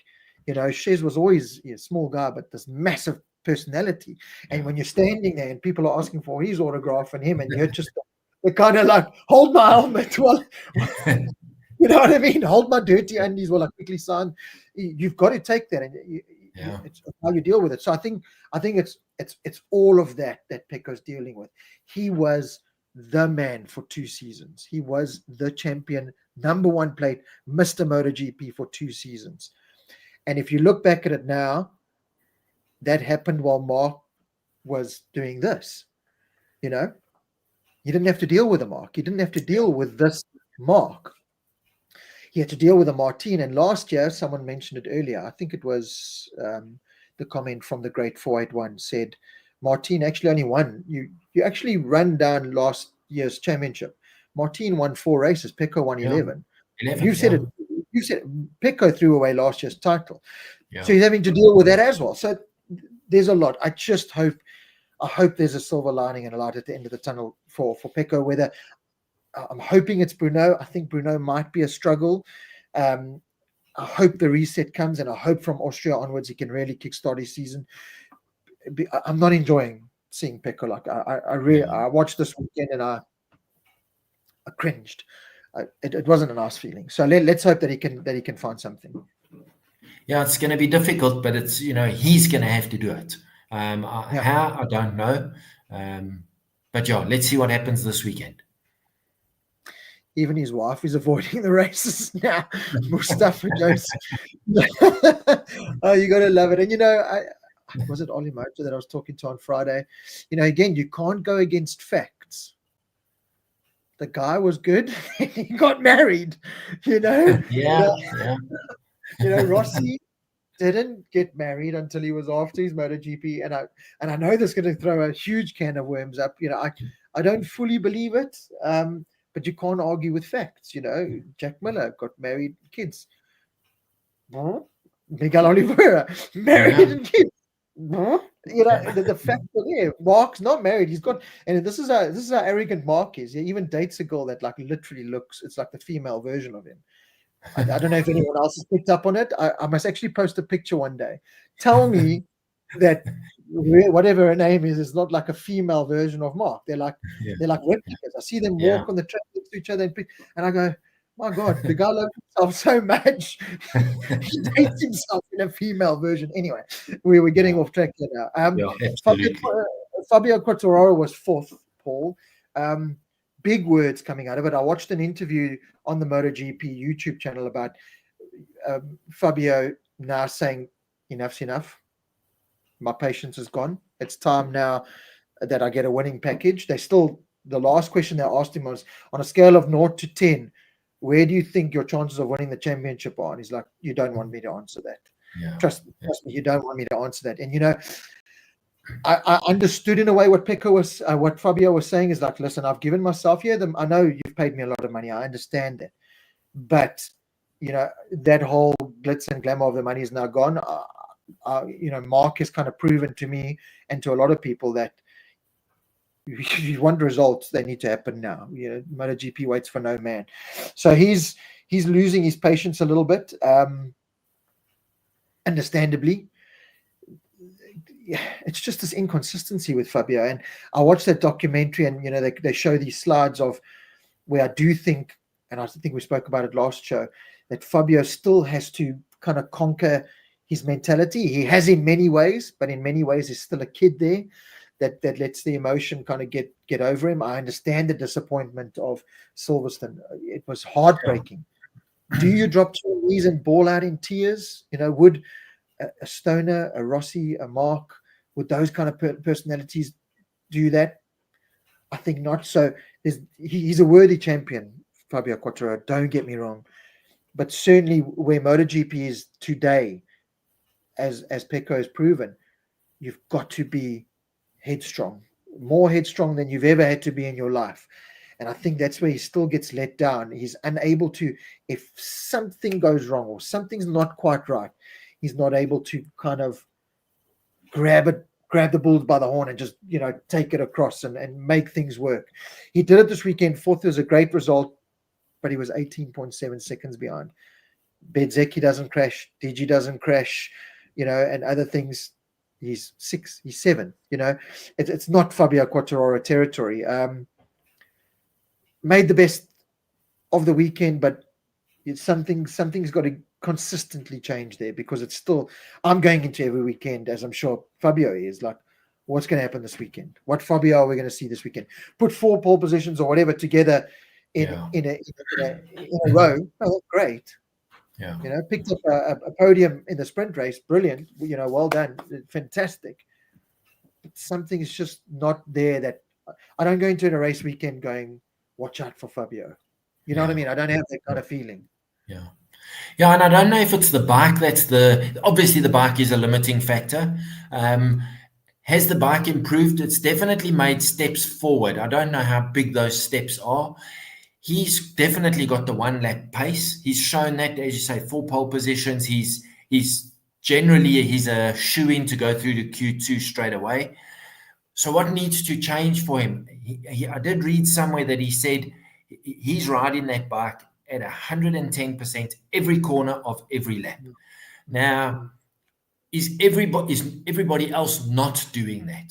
I don't know. Let's just take Mark out of the equation. Alex, Pecco, Bezzecchi, De Gianantonio, they're doing exactly the same. That's why we're seeing so many of these guys. The margin for error, De Gianantonio as an example, he was probably 20 centimeters, 10 centimeters offline, tailwind down the straight, brake, 3 meters later, front end's gone. But they're ahead of Fabio. Is it because the Ducati is that much better? Is Fabio De Gianantonio a better rider than Fabio Quartararo on equal equipment? Yeah, that's debatable. I'm going to say, yeah, I agree with you. I think they're very similar. But I think over a season, on everything being equal, I think Quartararo has the edge. Sure. So now why has he not got the edge this year? Yes, Rob, it's such a difficult one to answer. Part of me also says he's now got the money from Yamaha. So now he's almost got I don't want to say an FU attitude. That's very wrong to say. But I think he's got to a point where he's like, well, now you guys sort it out. I've tried everything. Remember, was it last season where we felt he had given up? Then something changed and suddenly he got back on it again. To me, 10 races or 11 races in, he's heading exactly the same way. So I'm hoping he has a good weekend for him. He's certainly he needs to up his game in many respects. I think maturity is one of them. But if he has a reasonably good weekend this weekend, reset over the holiday, and we mustn't take away from how important this summer break is for them, because it's high pressure all the time. Reset, come back and say, okay, this is where we're heading. I would imagine in that Yamaha contract he signed, which was for this year, next year, or last year, this year, next year, there must have been performance-related clauses, and maybe Yamaha aren't sticking to their part of that deal. He needs to assist them, not criticize them on why they're not doing it. And he does that. There's no doubt. The problem for him, he's got nobody backing him up, really. So, Rins nowhere. Miller, not quite at the same pace, and Oliveira nowhere. So maybe with Toprak jumping ship, coming on board next year, maybe that's the boost he needs. But it's a season too late. So he's one of those riders who's in such a predicament at the moment. Do you blame the rider? Do you blame the bike? Do you blame the factory? Yamaha have thrown big cash at this. They bought people from all over the place. So it's not like they're not trying. And he's fully aware of that. He's just in a predicament where, like with probably KTM, they're just not sure in which direction they need to go. It's the same problem as I think Brad and, Pedro Acosta came out the weekend again, just kind of the scratching your head. It must be so hard going into race weekends for a Fabio, a Brad, a Pedro, all these guys, knowing your ability, knowing your talent, but just going in, I wonder how the bike's going to go. Yeah. I wonder if we're going to be able to compete against the Ducatis and the Marc, And I think that it has to play on your mind. It sure. Absolutely has to, because you just know that you're half a second off before you even climb on that track. You've got to find half a second every single lap, never mind. Just on one lap, Fabio's proven you can do it. Yeah. Every single lap for 30 laps or whatever it does around Sachsenring. Geez, that's a big ask. So I do feel for Fabio in many ways, and I can understand why he would get to a point where he just reaches and goes, listen, this is enough now. Like, I've poured more than enough energy into this. I'm exhausted. As I said, I think the Marc Marquez move has thrown a curveball in, and it should, in many people's thought process now, because Fabio's got money. It's not about money. It's whether you want to be world champion or not. Do you want to be world champion or not? I think Martin, through his whole process, it hasn't been about world champion. It's been about money. Aprilia, bugger you. I want to go to Honda. It's money. You're not going to go to Honda to win a world championship. Exactly. You know what I mean? Even staying with Aprilia now, as you said, it's contract and whatever. We'll end the show touching upon Martin, who will make his return now at Brno. Having said that, speaking of Brno, I do think, looking at Quartararo and the Yamaha, it could be a good exercise for them. MotoGP hasn't been there for a while, but just looking at the layout of the track and the way it flows, and it's one turn into another, Fabio and Yamaha, that's what they like, But having said that, there's not much Marc or the Ducati doesn't like. So that's their biggest problem. It's not so much, before you could always say, geez, that Yamaha is so good at turning. They're going to annihilate everyone at Assen. Yeah. And they did. Rossi did for so many years. Marc on Honda, Stone on Honda, whoever on whatever machine, the Yamaha just worked. And the Ducati had its favorites. Red Bull Ring, you couldn't touch a Ducati because of its speed. The problem is the Ducati ticks every box now. So it's not a case of the Yamaha being crap or it's just that the Ducati is just so good in every area. So I'm looking forward to Brno, because I think it's a level playing field in many ways. I still think Marc and the Ducati are the reference to beat. There's no doubt about that. Last time we were at Brno, Brad Binder and a KTM pulled off the miraculous, and in his rookie season won his first MotoGP race and KTM's first MotoGP race. So anything's possible. Track-wise, it was a low grip track back then. I don't know what it is like now.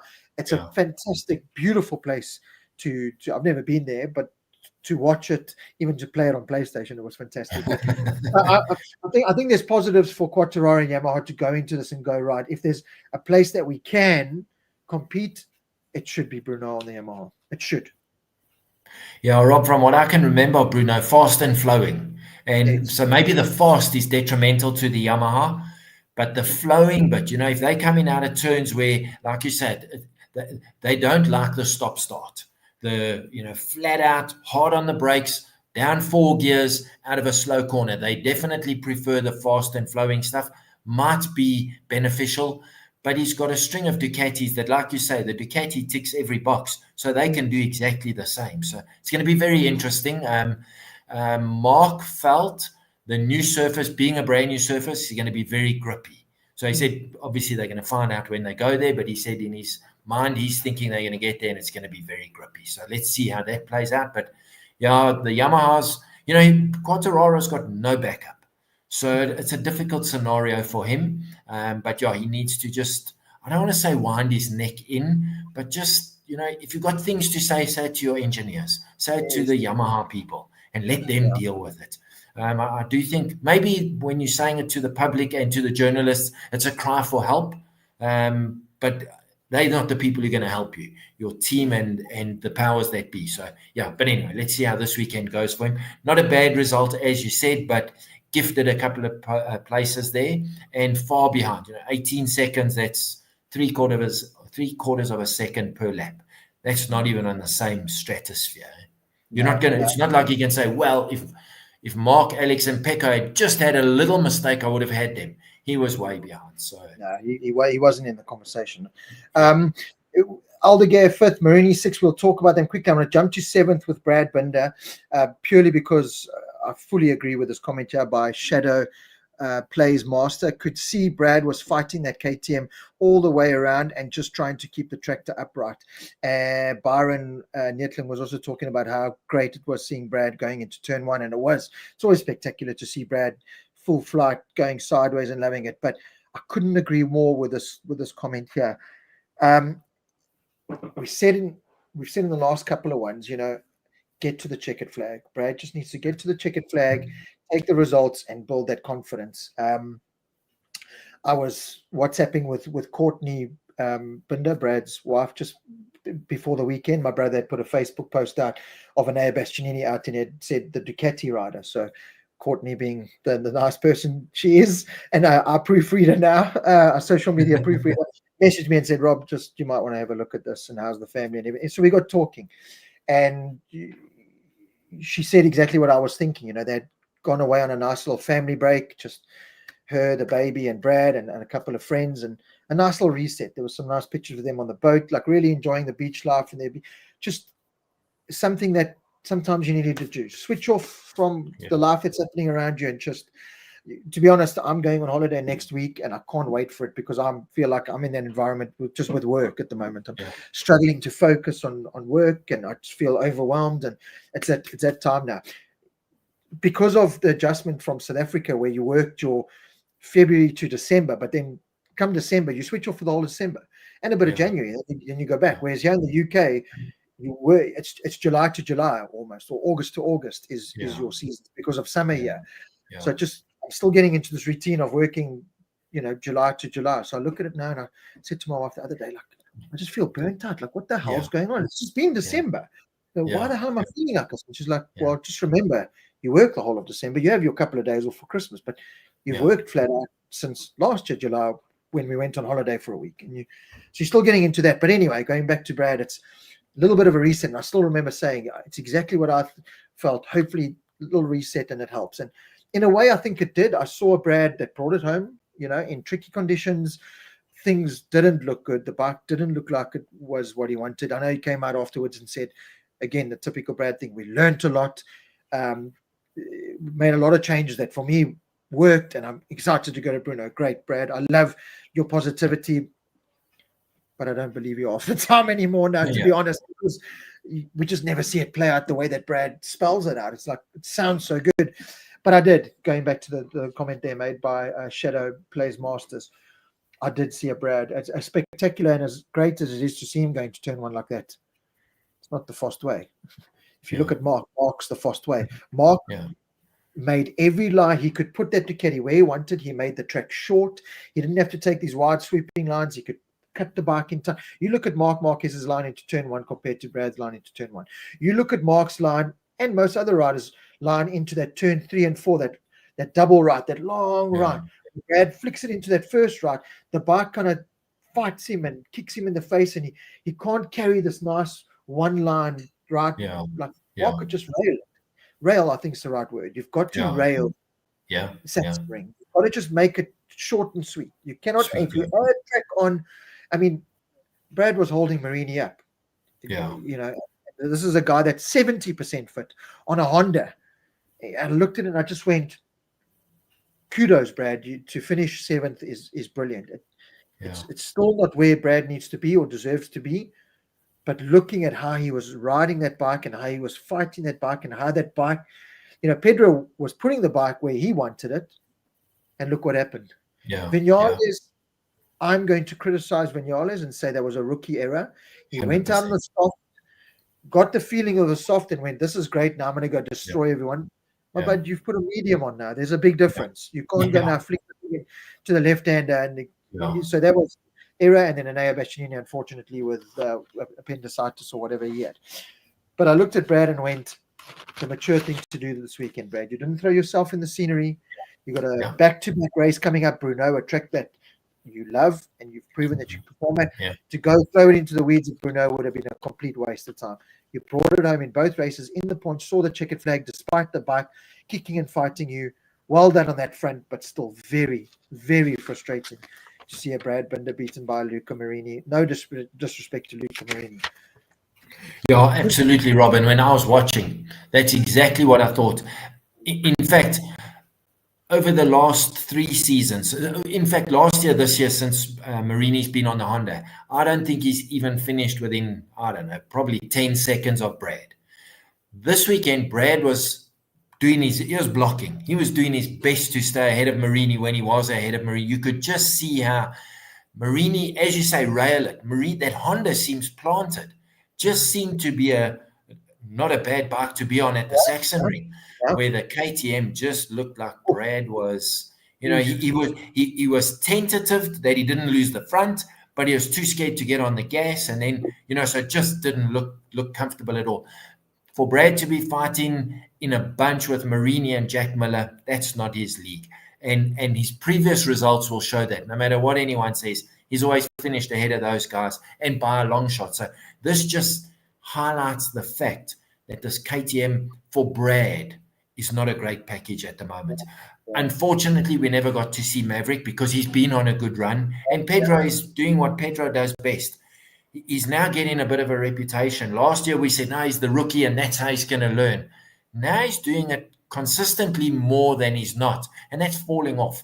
And it's not helping the race weekend, and we know that. They need to get race data. They want 30 full laps to say, okay, look where we had tire drop off. Here we had chatter. There we had whatever it is. He's not helping the greater cause. And it didn't help that Maverick and Bastianini one KTM that finished. One KTM. So we started with 2. 50% of them that started didn't finish. But Brad did, and good to him. You know, that's exactly what we say. Build on that, build on that, build on that. So let's see how, you know, he's going to have great memories of Bruno. Once again, the mind games, he gets there as the last race winner there. So yeah, it's going to be fantastic. It was the last time they raced there when he won, I think. I don't know if there was a race after that. I can't remember. I can't remember. I think it was the last. Someone will put in the comments for us, please. Let us know. Just a shout out to RP Brook. I hope I'm saying that right. It says, late to the party. Tough to catch us during the week, but we manage. Cheers from Washington, D.C., USA. So thank you so much for joining us. And sorry we put it on an awkward time for you, but the beauty of it is you can watch it anytime, catch up anytime on Facebook, or in this instance, he's out on in the land of YouTube. Sven Grun kind of agreeing with me. You could see it was. And Sven will know, coming from a really competitive racing background as well, Sven Grun in South Africa. I mean, again, I'm not a professional, and, you know, we've got a couple of guys that tune in from Brad's team. So I don't want to sound like I know it all and they're getting it wrong, but I just looked at it and I saw a bike that Brad would brake, would dive quite fast, and it would kind of get him, you know, into the corner. As soon as that pressure came off the front would just lift, and then the bike would just ride high, and then it just looked like the bike was riding high. And, you know, from anyone's experience, a front that's riding high, you just can't turn the bike, and that's what Brad just couldn't turn the bike. And if he did, he would be a Pedro Acosta. Pedro Acosta didn't look like he, you know, I know the commentator said it looked like he maybe clipped a little bit of the inside curve in that, but he wasn't near the inside curve. It just, just folded on him. You know, Pedro's folded. trying to do things on the bike that probably Brad and everyone else wants to do, and the bike just won't let you do. I know Brad suffered from a high tire pressure after being in the battle, and that, which also didn't help things. It probably just amplified the problems he was having. But just from the outside, it just looked like a bike that, you know, it was like a pogo stick. It broke and dove well, and that's why it was coming up and going sideways into turn one and then correcting itself. And then just instead of holding that line and giving Brad the opportunity to hold that line, carrying that weight and that speed into the corner, it just goes bloop. And then Brad's going, okay, don't tuck the front, but you know, I've got to lean and make this corner. And Marini was constantly just on this tighter line. Brad also had to deal with Jack, who had, you know, came out and said at one point, I was also had no tire left and I was trying to block these guys. But, you know, it made Marini and that Honda look fantastic because of how bad Brad and KTM were. So big ups to Brad for bringing it home, getting the results, again, being the only KTM in a very tough situation to do it. But I did, you know, I would love to say, yeah, look how spectacular Brad looked going into turn one and stuff, but it's not the fast way. It's not the way to get around. And also because they were having such a good dance, they got some TV time, which, you know, unfortunately for the last few races, we haven't seen much of Brad. But I was watching with James Dent and I said to him, we're back to my old bugbear. This is the Öhlins versus WP suspension. You could physically see that KTM is not set up like the Honda.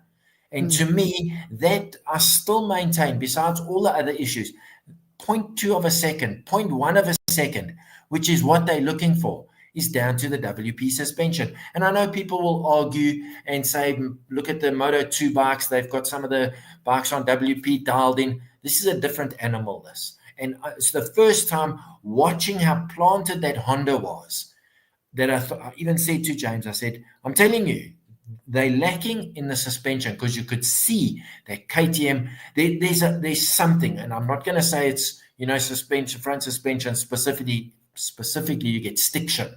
I'm not going to say it's that, but it could be.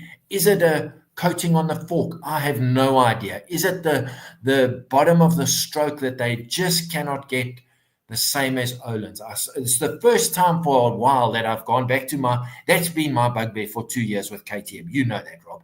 Suddenly I watched that and I was like, why can I see this? And I'm a nobody. Maybe I'm just imagining it. Yeah, I know. But, and we know the legalities of the WP stroke KTM thing, but come on, guys. If you want to win MotoGP World Championship and you believe that is part of the issue, grow a pair, get rid of it and put Öhlins on. You know, sometimes following the leader is not a bad thing. Just, you know, that was what funny, we discussed it while we were watching the race. That's the frustrating thing. We are nobodies in terms of technical and engineering wise compared to the guys in the paddock working on those bikes. Guaranteed we are. From the outside, it just looks so obvious. It just looks so obvious. And that's the frustrating part. Robbie Peterson asked a question here. Rob been wondering, have Brad and Daz made an effort to change their riding style? Brad seems to be very low on the bike and Daz way off the inside. And Robbie, I agree with you fully. I agree with you fully. And I don't want to be the fan or the guy that sits here and criticizes, and I don't want it to be a criticism, but I know, speaking to Brad, that he's wanted to make a change for the positive to try and, you know, maybe be a bit smoother and be a bit more like Pedro and Maverick on the KTM to make it work. I know at Silverstone, he kind of came out and said after that, listen, I've tried that way. It's not working. I've got to go back to my tried and trusted way, which I agree with. We've seen Brad with this leg out riding style now on the brakes. You know, Brad's never done that. He's starting to do it now. So he's trying to adapt and do things. I do see a Brad hanging off. I'd sort of get, like, if you look at pictures, the guy's hanging off immensely. If you look at the riding style from Bruno when he won his first MotoGP race till now, there's a massive difference. And I know that's evolution, and I agree that you have to do that. MotoGP's got to that point. But I said it last week in the last show or the show before. If you look at Mark, he's gone the other way. He doesn't do this hanging off anymore. He's almost centralized himself more, and he lets the bike do more. Same with Toprak Razgadioglu. The guy he's found this position where I don't have to hang off scraping my head. I'm comfortable. It just looks so comfortable. If I, you know, in my dreams when I go fast, I have a Mark and a Toprak riding style, if you know what I mean. I don't have a Martin riding style. Brad does look like he's overcompensating with his riding style to try and get the bike to do what he is. So I do think he's changed his riding style to, as I said, compensate's probably the best word, to try and adapt and get the best out of this KTM. I watched a little bit of Daz, especially in the rain as well. Daz has always, in a way, had this awkward riding style where it almost looks uncomfortable, but he made it work for so long. I do think he's still got a bit of a, I want to say like a small bike riding style, like a Moto 3 bike riding style. And I don't know if that is affecting him on a Moto 2, but he's just unable to, again, this is just me looking from the outside. He's just unable to finish a corner. You know, they've always been good on brakes, and Marini's behind Brad. You're never going to pass Brad on the brakes because Brad's been really good on the brakes. Darren's also dive bomb. Darren was always really good on the brakes. But just doesn't look like he can finish a corner. And even in the rain, even though Daz was doing better in the rain, it still looked uncomfortable to me. I watched him and I didn't see a comfortable rider. So whether that's the team not able to give him a bike set up for him, from what I hear, it leans more towards that the team aren't just able to listen to Darren and give him what he's asking for, whereas it seems like they're getting it right with the Rainers.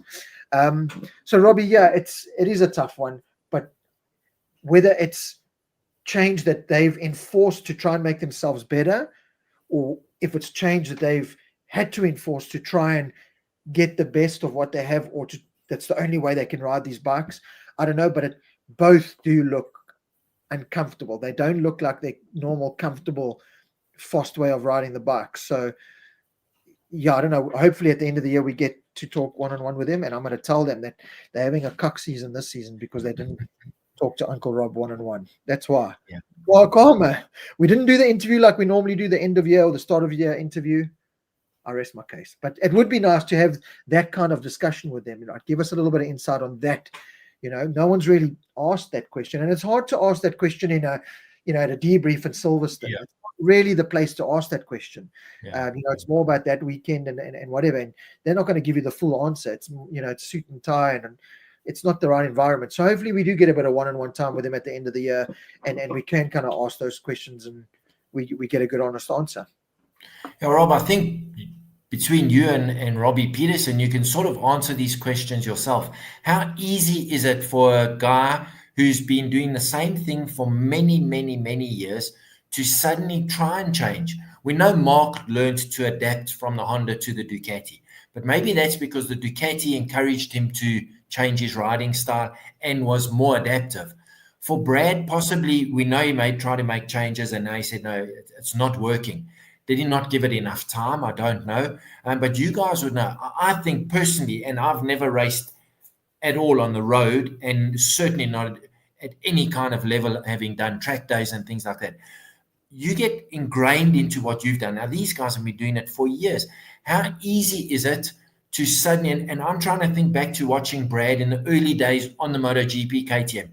I've always felt he's had a style where he's trying to keep the bike a little bit more upright and use his body weight to turn the bike. Where we've seen with Martin, he almost kept the bike straight and he put his shoulder on it. So I don't know so now to start changing for Brad to be more like a Pedro Acosta, where he's almost in the way Marc's riding, almost in line with the chassis. I don't know how easy it is to do that. So this comment here, and I'll get to Robbie Peterson, that makes another really good comment, but Rossi changed his style a few times to keep up with the evolution. And I think that was necessary, and Marc had to do the hang-off style because the riders wanted to go, I hope this comes across right, the riders wanted to go faster than the bike and the tires were allowing them. So they had to do this aggressive style to compensate for the bike and the tires' weaknesses. The bike and the tires have got so good, and this is where I feel Marc's almost gone back to this, and I'll get it to now with Robbie Peterson's thing, of a more centralized position, because I don't have to compensate anymore by hanging off. The bike and the tires are so good, I can be at one and just go with the bike. And I see that with Top Brake. He's able to brake and control the braking. Like Michael van der Mark and all the BMW riders say they can't do what Top Brake can do on the BMW on the brakes. And it's if you look at the starting point of how they start braking on the Top Brake is centered, balls against the tank middle, not hanging on, none of that. He's at one. you draw a line and he's won with that bike. Yeah. And it makes sense. You can control things. And then he kind of just goes with the bike in a central position into the corner, whereas the other guy in front of Mark's hanging off. And, you know, it's increments can make the biggest difference. And if you look now, Pecco is a new modern day rider. Hang off. He hangs off that thing. He really does. Digi doesn't hang off that much, and Digi's working better on the bike. Mark doesn't hang off that much. Mark's working around on the bike. So he's saying he's struggling to get this feeling. Is it because he's maybe doing, and I'll get to the Robbie comment now, what some riders are maybe doing wrong is overcompensating with riding position. Just before you do that, Rob, before what I wanted to say. So I think, so you mentioned Toprak and you mentioned Mark. There's that something that they've got that other riders don't have. So they can adapt without physically making a conscious decision. Mentally, I think, guys like them, Stoner was 100% the same, as was Rossi. They don't have to make a conscientious decision to change. Their ability says to them, okay, now I need to do this. It works better than doing that, so I'll just do this. They have that, I don't know what it is. I've always felt it's a feeling that they can just suddenly, they realize, okay, I mustn't hang off this bike as much as I used to hang off the Honda. Doesn't work. Or Toprak on the Yamaha versus the BM. He's figured that out. No one's had to tell him, try X, Y, and Z.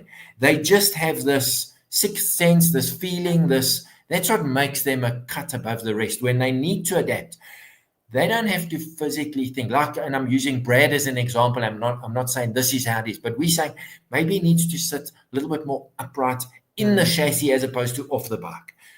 A Marquez, a Toprak, a Casey Stoner, that just came naturally to them. They didn't have to think about it, and off they went. I think that's part of what makes these the proper aliens different to everyone else. That's why it's not a conscious thing. It's not when they need to make conscious decisions, like a Marc Marquez. Don't push the front too hard through turn 1 this weekend. He does that, but the rest of his riding is so natural. Toprak exactly the same, that they don't think about it. Where a guy like Pecco, Brad, and we're using them as examples, they might have to say, okay, a little bit easier on the brakes here. Don't turn in as aggressive. You know, where those top guys, and I've always felt that, the really, those 2 or 3 that stand out just happens naturally. And in any sport, why does one golfer win every weekend and another can't win? It's just those natural, the instinct or I don't know what it is, Rob. If you could put a price or a figure or a name,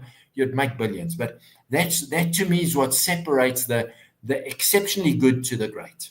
Yeah, it's technique. And this is the comment from Robbie Peterson. I honestly believe Doohan would be competitive in the modern era with his crossed up style. Would like to see Brad sit more upright, makes it easier to find spring center of the bike. And I agree with him that I would like to see Brad and a couple more riders and Pecco like more centered with the bike, you know, not so hungover.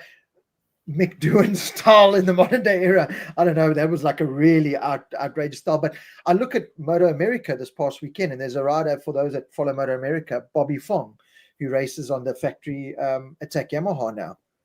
And he's an old school rider. I mean, he must be 40, 41 years old and missed racing for a couple of years. Robbie, or some guys can correct me, but I remember watching him years ago as a privateer coming up on a Suzuki, I think it was, and was never really a big name, but was like a name coming up, and then was a good mid-pack, sometimes top 5 rider, and then just disappeared. And he came back last season on a privateer Yamaha, competed really well, and now, you know, is on a factory Yamaha, and he dominated Laguna Seca this weekend. And he's got that old right, kind of just sit more upright, centered of the bike. I talk about Cam Bobier, also in Moto America. Love that guy's riding style on the BMW. Also just sits more centered. And I think it's something that, again, from the outside, you look at it, and it's just those little notes that I make, especially Mark's riding style. Whether I think it was also a bit down to his arm injury. You know, he had to do a bit more of this kind of elbow riding style. Maverick Vinales has got a bit of that old school front end riding style. Pedro Costa's got a little bit of it. You know, not as hang off. There's a couple of those little elements, and I do agree with what Robbie Peterson's saying. I do think, especially with all the aero and everything going on to the front, and you're hanging off this thing now. You know, it's increments. There's little things that can upset balance and whatever. So I just look at Marc and I feel like he's adjusted his riding position to the center. I use Marc and Toprak as the perfect kind of illustrations of what I would look at and what I would think is the perfect riding style to fit modern day. The bikes and the tires can do the rest. I don't have to do as much of the work anymore. I'm just going to trust the bike and go with it, kind of thing, rather than the old school. Okay, you know. So, Robbie, I'm glad you brought that up, because I completely agree with you. I think another comment. I think the evolution also came from these guys starting so young with short legs. They had to get their upper body on the inside as lighty. So it's an evolution, and it's a comfort thing as well. You know, Martin has always been kind of a hangy-offy, eccentric kind of rider, and it works for him. It would be interesting to see how it works for him now. Because I do think, every season MotoGP changes. And if I look, again, I just go to Marc and Toprak. If I look at what's working, and the two guys that are dominating motorsport at the moment in their two categories, and their riding styles, to me, are very, very, very similar. And so there's got to be something to that. Yeah, absolutely. Uncle Rob, please do a podcast or YouTube collab with 44 Teeth. They in your valley. I would love to. Yeah, Byron, I would love to. I see them at some events here in the UK often, and I would love to do something with them. But obviously, I'm full-time employed by Zero Motorcycles now, so I'm not in this world of podcasting. That I just do this as this is two fanboys that have a platform to speak to the rest of you fanboys. So that's where it is. Paul, we're drastically running out of time here, so we've ended the Brad and the KTM conversation. Hopefully things get better in Brno. Hopefully they'll have at least 3 of their riders back. Michael White, I always battled due to my weight, so I had to throw myself to get the bike to turn. So Michael White is a perfect illustration of someone that, this guy scrapes his head, his elbow, he's everything, but being a shorter rider, that's where he had to compensate. Which is a valid point, because he's probably the same size. Is that Chalkster? Yes. So he's probably the same size as the average MotoGP rider. So that's a very valid point. Understanding they got 80 horsepower, 70 horsepower more than his Aprilia or the Yamahas that he raced. Yes. So that's actually a very valid point. But saying that if there's a 2 kilo weight difference between Marquez and Binder, it'll be a lot. So why is the one doing the one and the other one's not? So, but I think that's a very valid point. And the aero certainly comes into play, because that aero is designed to keep that bike sucking on the ground flat out at 300 plus kilometers an hour. So when you want to turn it, the aero wants the bike to go straight. So that's definitely, as Robbie said, the evolution. That's part of the evolution. But now with the extra grippy tire, specifically the rear tire, you need to be very careful with the weight distribution to the front, and that's what Robbie's saying as well. So it's almost an endless box of tricks that you got to figure out and fiddle with, starting with you as the rider. So unfortunately we don't have a magic wand that we can wave. No, but you say that, and we know the KTM struggles and everything, but if you look at the decline of Brad's results on the KTM, it's almost been at exactly what you've said, this evolution of how everything's got better and putting more weight on the front. So this riding style of Brad going sideways and loading that front into the turn, which used to benefit him and used to be his strong suit, is now his weakness. You can't, and you can see Brad is compensating. You can see a rider that's right. Same with Pecco Bagnaia. You can see they're compensating for a feeling or something that the bike's not doing for them. Whereas a Marc and a Toprak are fully ingrained and just flowing with it because they're comfortable. So I think it's not, hey Brad, we know what you're doing wrong in this. It's a case of, we can see that you're not comfortable on the bike, and they're compensating for it. Whether it's a case of, no, just sit more centered and your problems are solved. It's not that easy, but there is something to it. There's something there, is what we're trying to say. Let's go to Furman Aldeguer. I think it's pretty easy to kind of stamp on it. Aldeguer, we've said it so many times this year, just a fantastic. I didn't see Furman doing what he's doing or doing as well as he did when they signed him. I was like, there's an inconsistent Moto2 rider there. It's not great. In those tricky conditions, in that Sunday race where guys were crashing left, right, and center, I sat there honestly waiting. Okay, Furman's next. Rookie, tough condition. Furman's next. He's got to go. hands up, Furman, if you're watching, and I hope you are watching. I apologize. Fantastic result. In those tricky conditions when more experienced riders were throwing it into the weeds, you did a fantastic job. You took your time. You finished fifth.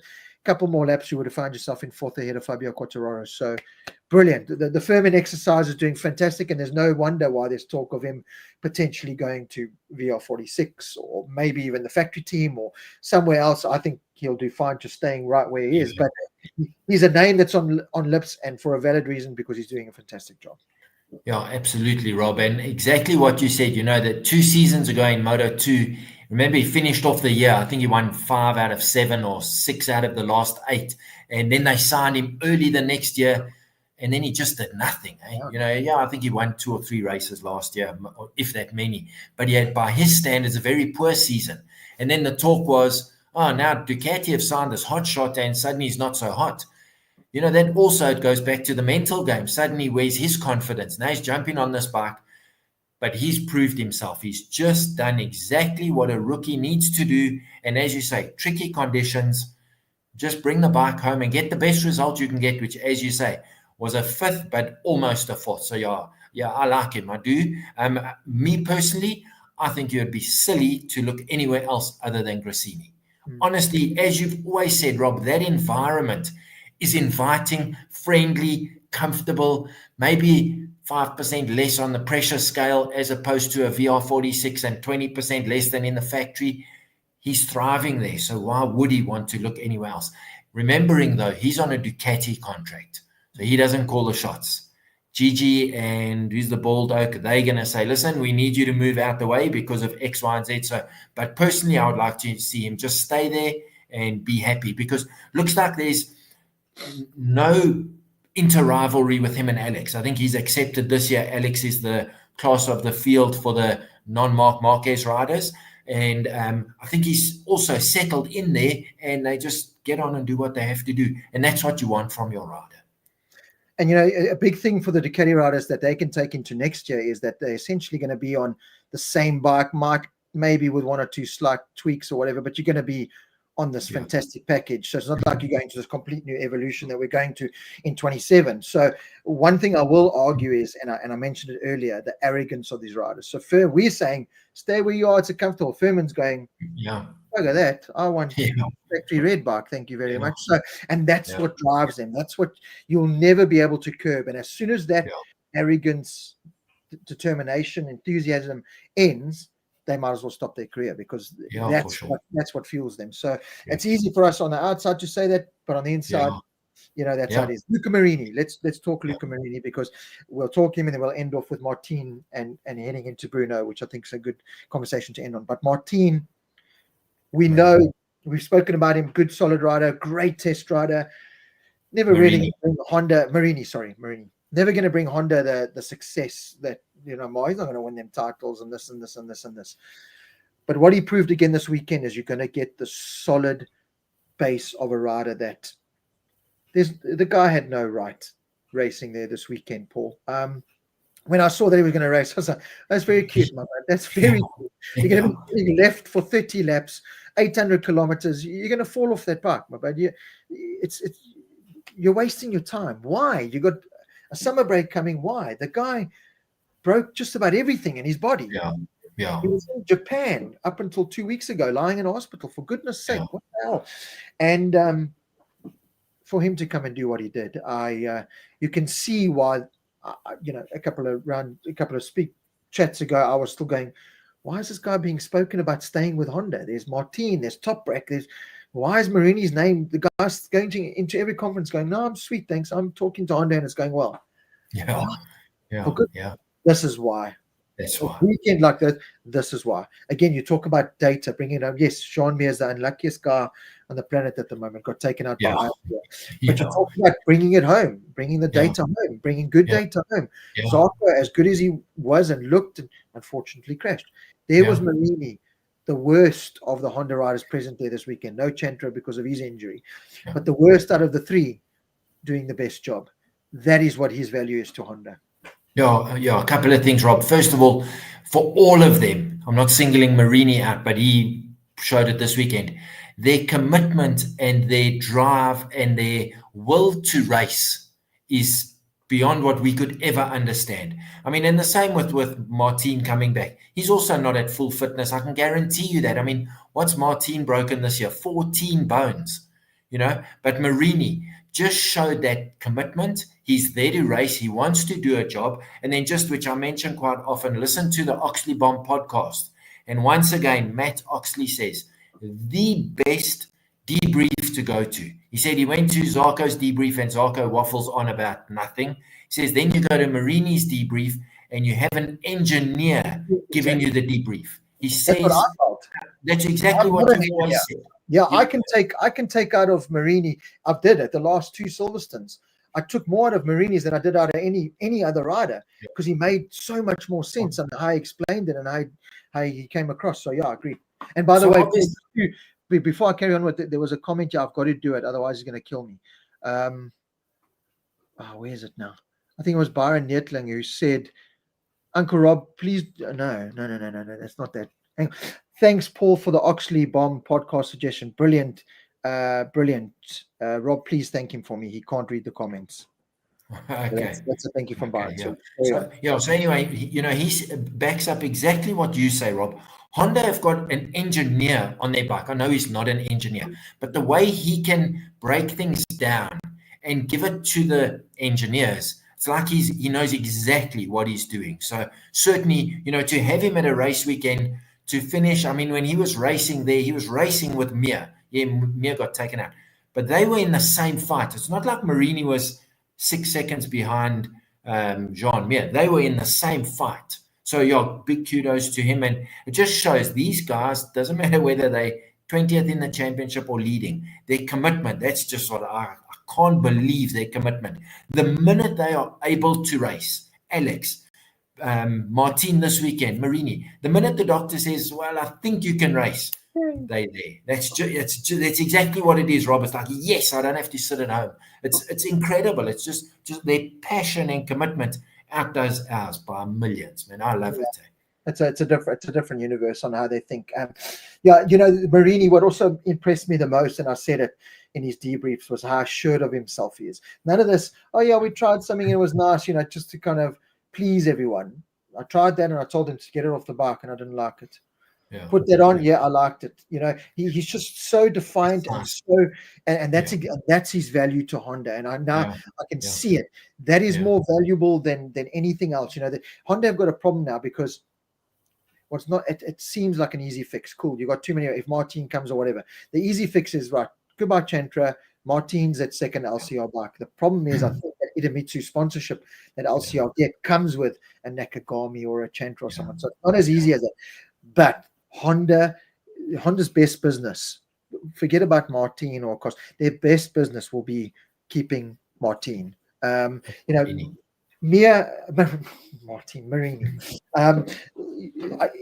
You can understand how Mia's kind of like, okay, don't worry about the testing and development. You go and be as fast as you can. And, unfortunately, you can see that he crashes. This weekend he got taken out. Is the unlucky side to Mia. So it's kind of like, you go do that. You go play. Nice. There's your toy. Go play. Right. Marini, tell us. That you can. It's clear as day. That's what it is. And well done, Marini. Really, it was complete hats off to him because he had no right being on that racetrack in the first instance.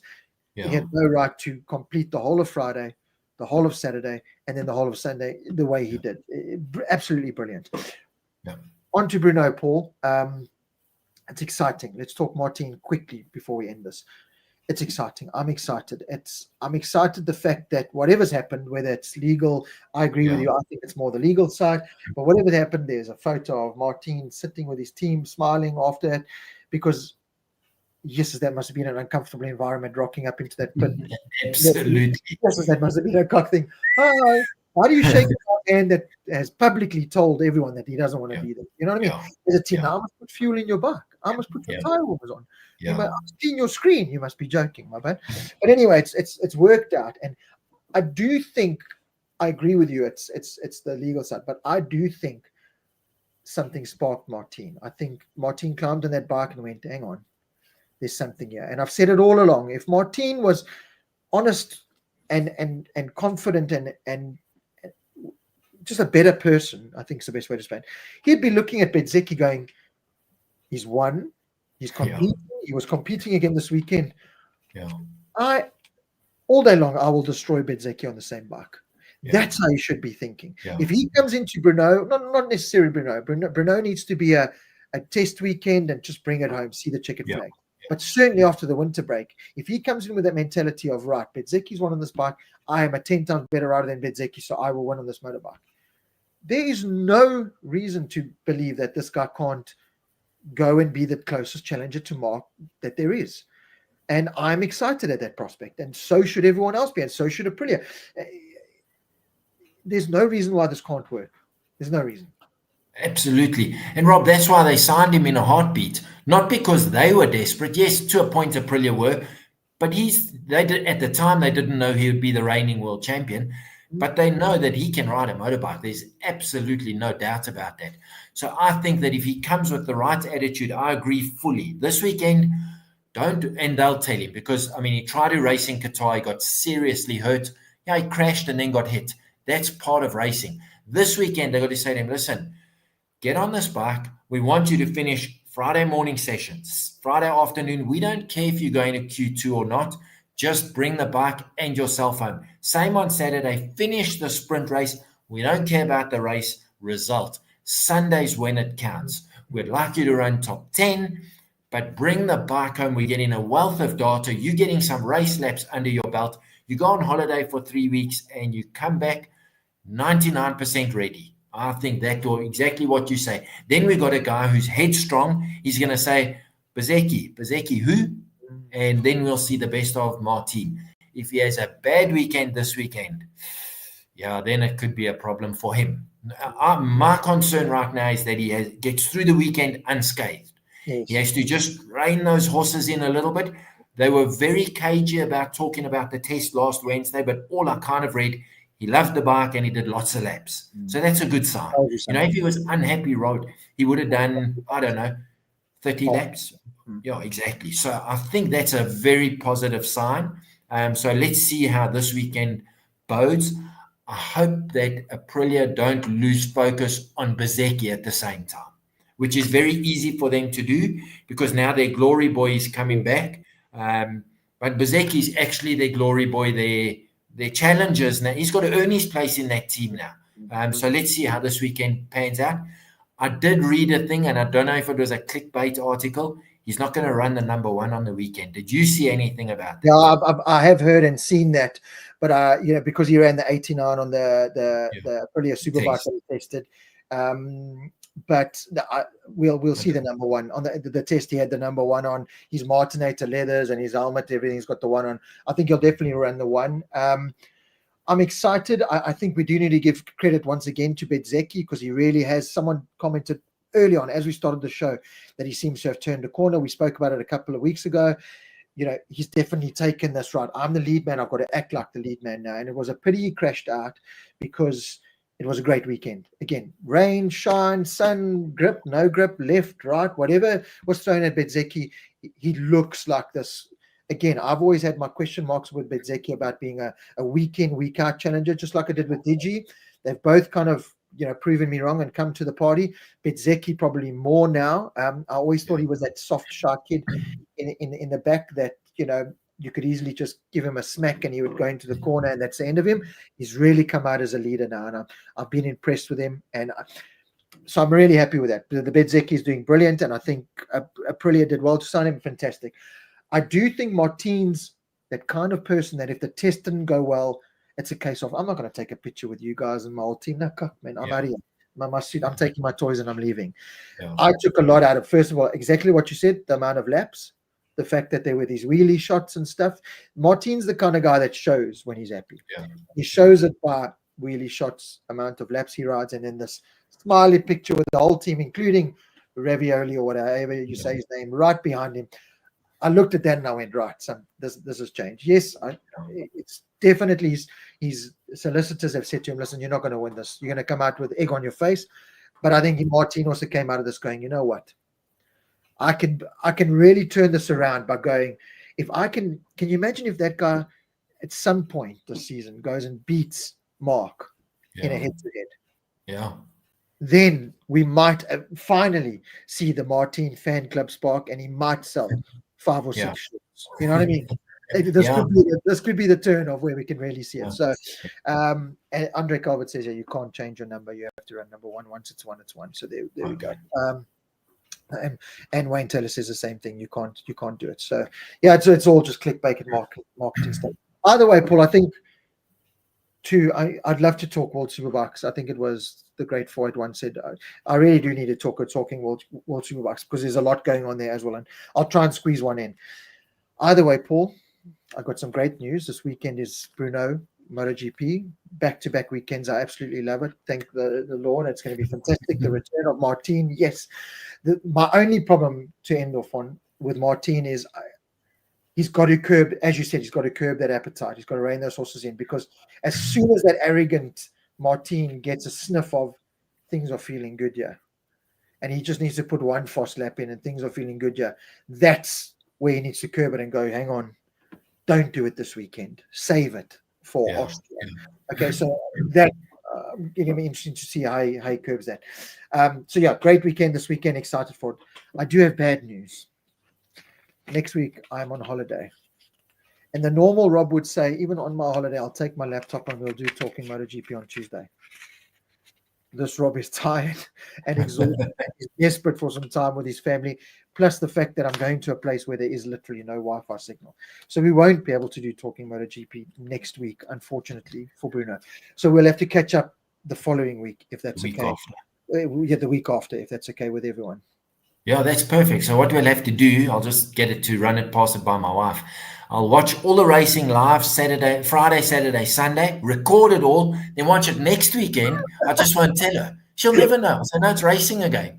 So there we go. So all those folks who need to do that, record it, watch it live this weekend, reruns next week. So the following Tuesday, we'll do the show. Yeah, Rob, that's a good one. I hope you have a wonderful holiday. I you know what? I really am the kind of guy that goes, now I'll just do it. I honestly I need to reset and kind of just recharge the batteries. But I see what's happening. I'm slowly becoming the scapegoat for guys like you and Grant. Please don't end this. Otherwise, I have to talk to my wife.